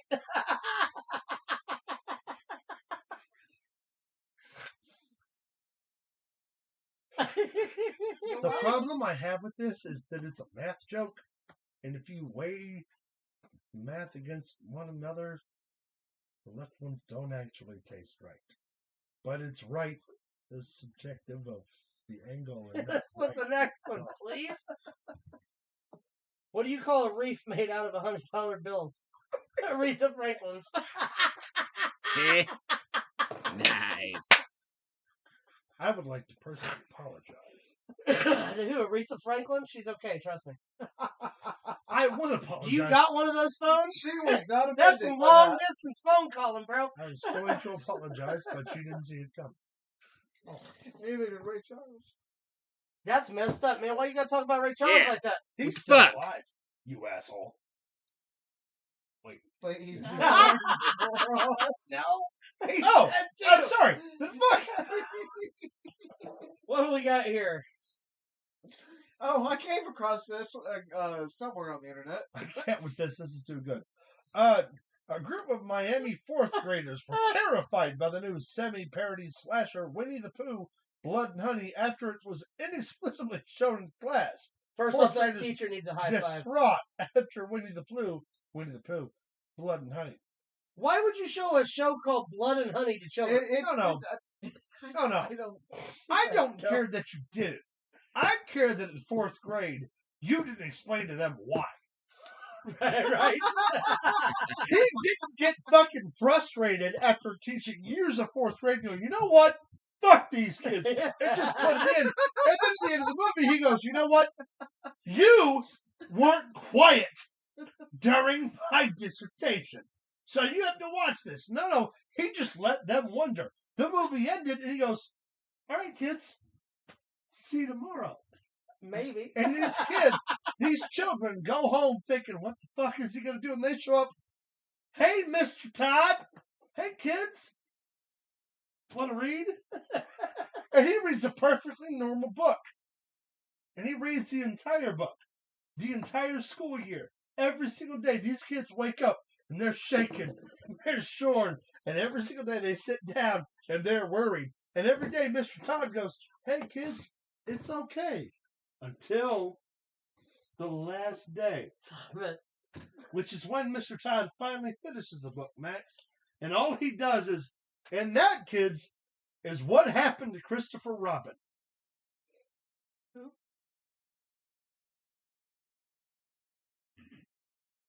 And then every kid slowly starts to remember that Christopher Robin was part of Winnie the Pooh, Blood and Honey. I still want to see the movie, like really bad. So do I. When they announced it, I was super fucking into it. I'm not even gonna Yeah. lie. All right, what we got next? Hey, look at that, Caleb. Who's that? Looks like a mug. Oh. That is one of our comic your beer in books there. Nice. Max, with why one don't of you our tell... unique designs on it. You know what? Luke, why don't you tell the people What? about the mug? It's black. It is. It's Where got can they Pro buy it? Wrestling It's black Throwdown and on it. it's glossy. Oh, well, you can buy it at ProWrestlingThrowdown.com or at StreamLabs.com/ProWrestlingThrowdown. Where else can I find us? The merchandise or just us? Us. You can find us Thursday night, Tropical in Illinois for AFU Hardcore. Tropical! Come by and see us. We'll take pictures, all that good fun stuff. You can Are also you find doing us on this Facebook. deliberately so I have to do it? No. You can also find us on Facebook, Facebook.com/ProWrestlingThrowdown. You can find us on X at Pro Wrestling TV. X is Twitter. It's X. It's I have X's. porn It's site. Twitter. While you're on Facebook, be sure to join the groups. Also the pages. We appreciate all of the input we get from you guys. It's the easiest way for you to stay up to date on everything that we're doing, Yeah. and vice versa. Also, there's a Don't forget to send us topics to talk about. you can also write us an email. They could. ProWrestlingThrowdown@gmail.com. If you do expect pictures back, Caleb does that. You can also Find write us on. Oh, go ahead, baby, John. You can also write our email pwt@prowrestlingthrowdown.com. That's right. Really? We have a new email Mm-hmm. or a secondary email. Yeah, that's actually through our website. Well, someone should have told me that, and I would have factored it into this entire fucking rundown I've been doing, Big Bad John. My Well, we bad. tried, but You also put it have on an email too. Yeah. Who does? You do. I do. What is it? Caleb Black at prowrestlingthrowdown.com. You've Yeah, been told sending that all you kinds just of things. forgot. Yeah, please send me all the emails. Hit us with the next one, Big Bad John. Answer me. Oh, What's normal at 3 p.m. but terrifying at 3 a.m.? I can't see what the criminal tweet says. Oh, hang on. Blocking it. There you go. The sound of the ice cream truck.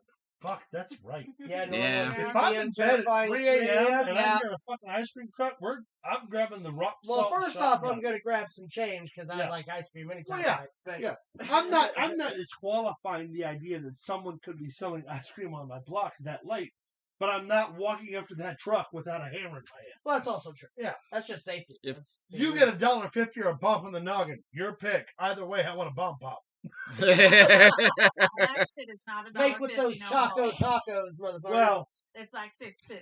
Well, it's gonna be that or I hit you in the head with a hammer. So- Why don't you just get it for free? I probably could if I hit Well, you him have up. you have to wipe off the blood like sprinkles, but it'll be alright. Hit me with the next one. This is the weirdest karaoke place I've ever. Jesus. What is it? Yeah. They're doing a colonoscopy. Singing out of there is definitely different. Have one doctor's appointment and your Yeah, friends please. never let you forget. Please, Caleb, please do me one thing. Explain this picture to everybody that's not actually watching, maybe just listening to Okay. it. Please. That doctor is shoving that cord up that passenger, customer, patient's Client. ass. And the other doctor is looking at the screen Watching. while simultaneously groping said patient's ass, thinking to himself, man, I went to medical school for absolutely fucking nothing. Also, And the doctor is thinking, man, I went to medical school so I could shove shit up this guy's ass. And that guy's thinking, man, I really, really wish I would have been to medical school. the guy at the table is thinking, aren't I supposed to be asleep for this? Yeah. Hit us with the next one. What? That's Hey, not- look there! I Oh. think we just have a couple Oh. more here. Well, Luke's going to be in Tropical in Illinois. Yes, I am. Yeah. you are. Caleb is too. I'm not doing Yeah, he is. that. No, He'll be there. I don't want to He'll totally. go. I'm not. You're not the boss. He'll totally. If we have 200 likes, I'll go. We already have 200 We have 200 more likes, I'll go. likes. I'm going to go. He'll be there. Oh, he'll be there. Hit us with the next one. My doctor prescribed anti-gloating cream. Can't wait to rub it in. Oh, Vince.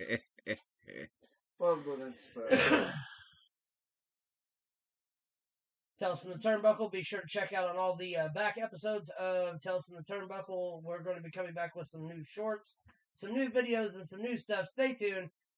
ProWrestlingThrowdown.com, or as you are right now, YouTube.com/ProWrestlingThrowdown. And if you can't hear me right now, it's probably because you're not watching our show. Yeah, Next prick. one. All right, and the last thing I got. Sausage addicted kookaburra, too fat to fly. Story of my life. How dare you pick out that one bird to make fun of? That's fucked up, man. I didn't do it. I just found the picture. Kookaburra. Find the picture. I sent it to you. Kookaburra is a mammal. That's it's how not I a found bird. it. Whatever. Is that it? That's all I got today. Well, Well, all I right didn't have then. a whole lot of time to prepare, so it's what you get. What is it? Don't like it? Tremendous. Suck it. I got Max's back. Fuck you. Anti-throw team. I knew Derek was like that. All right. One more in the books, folks. Hey, y'all. Thank you for tuning in. This week was a really slow week.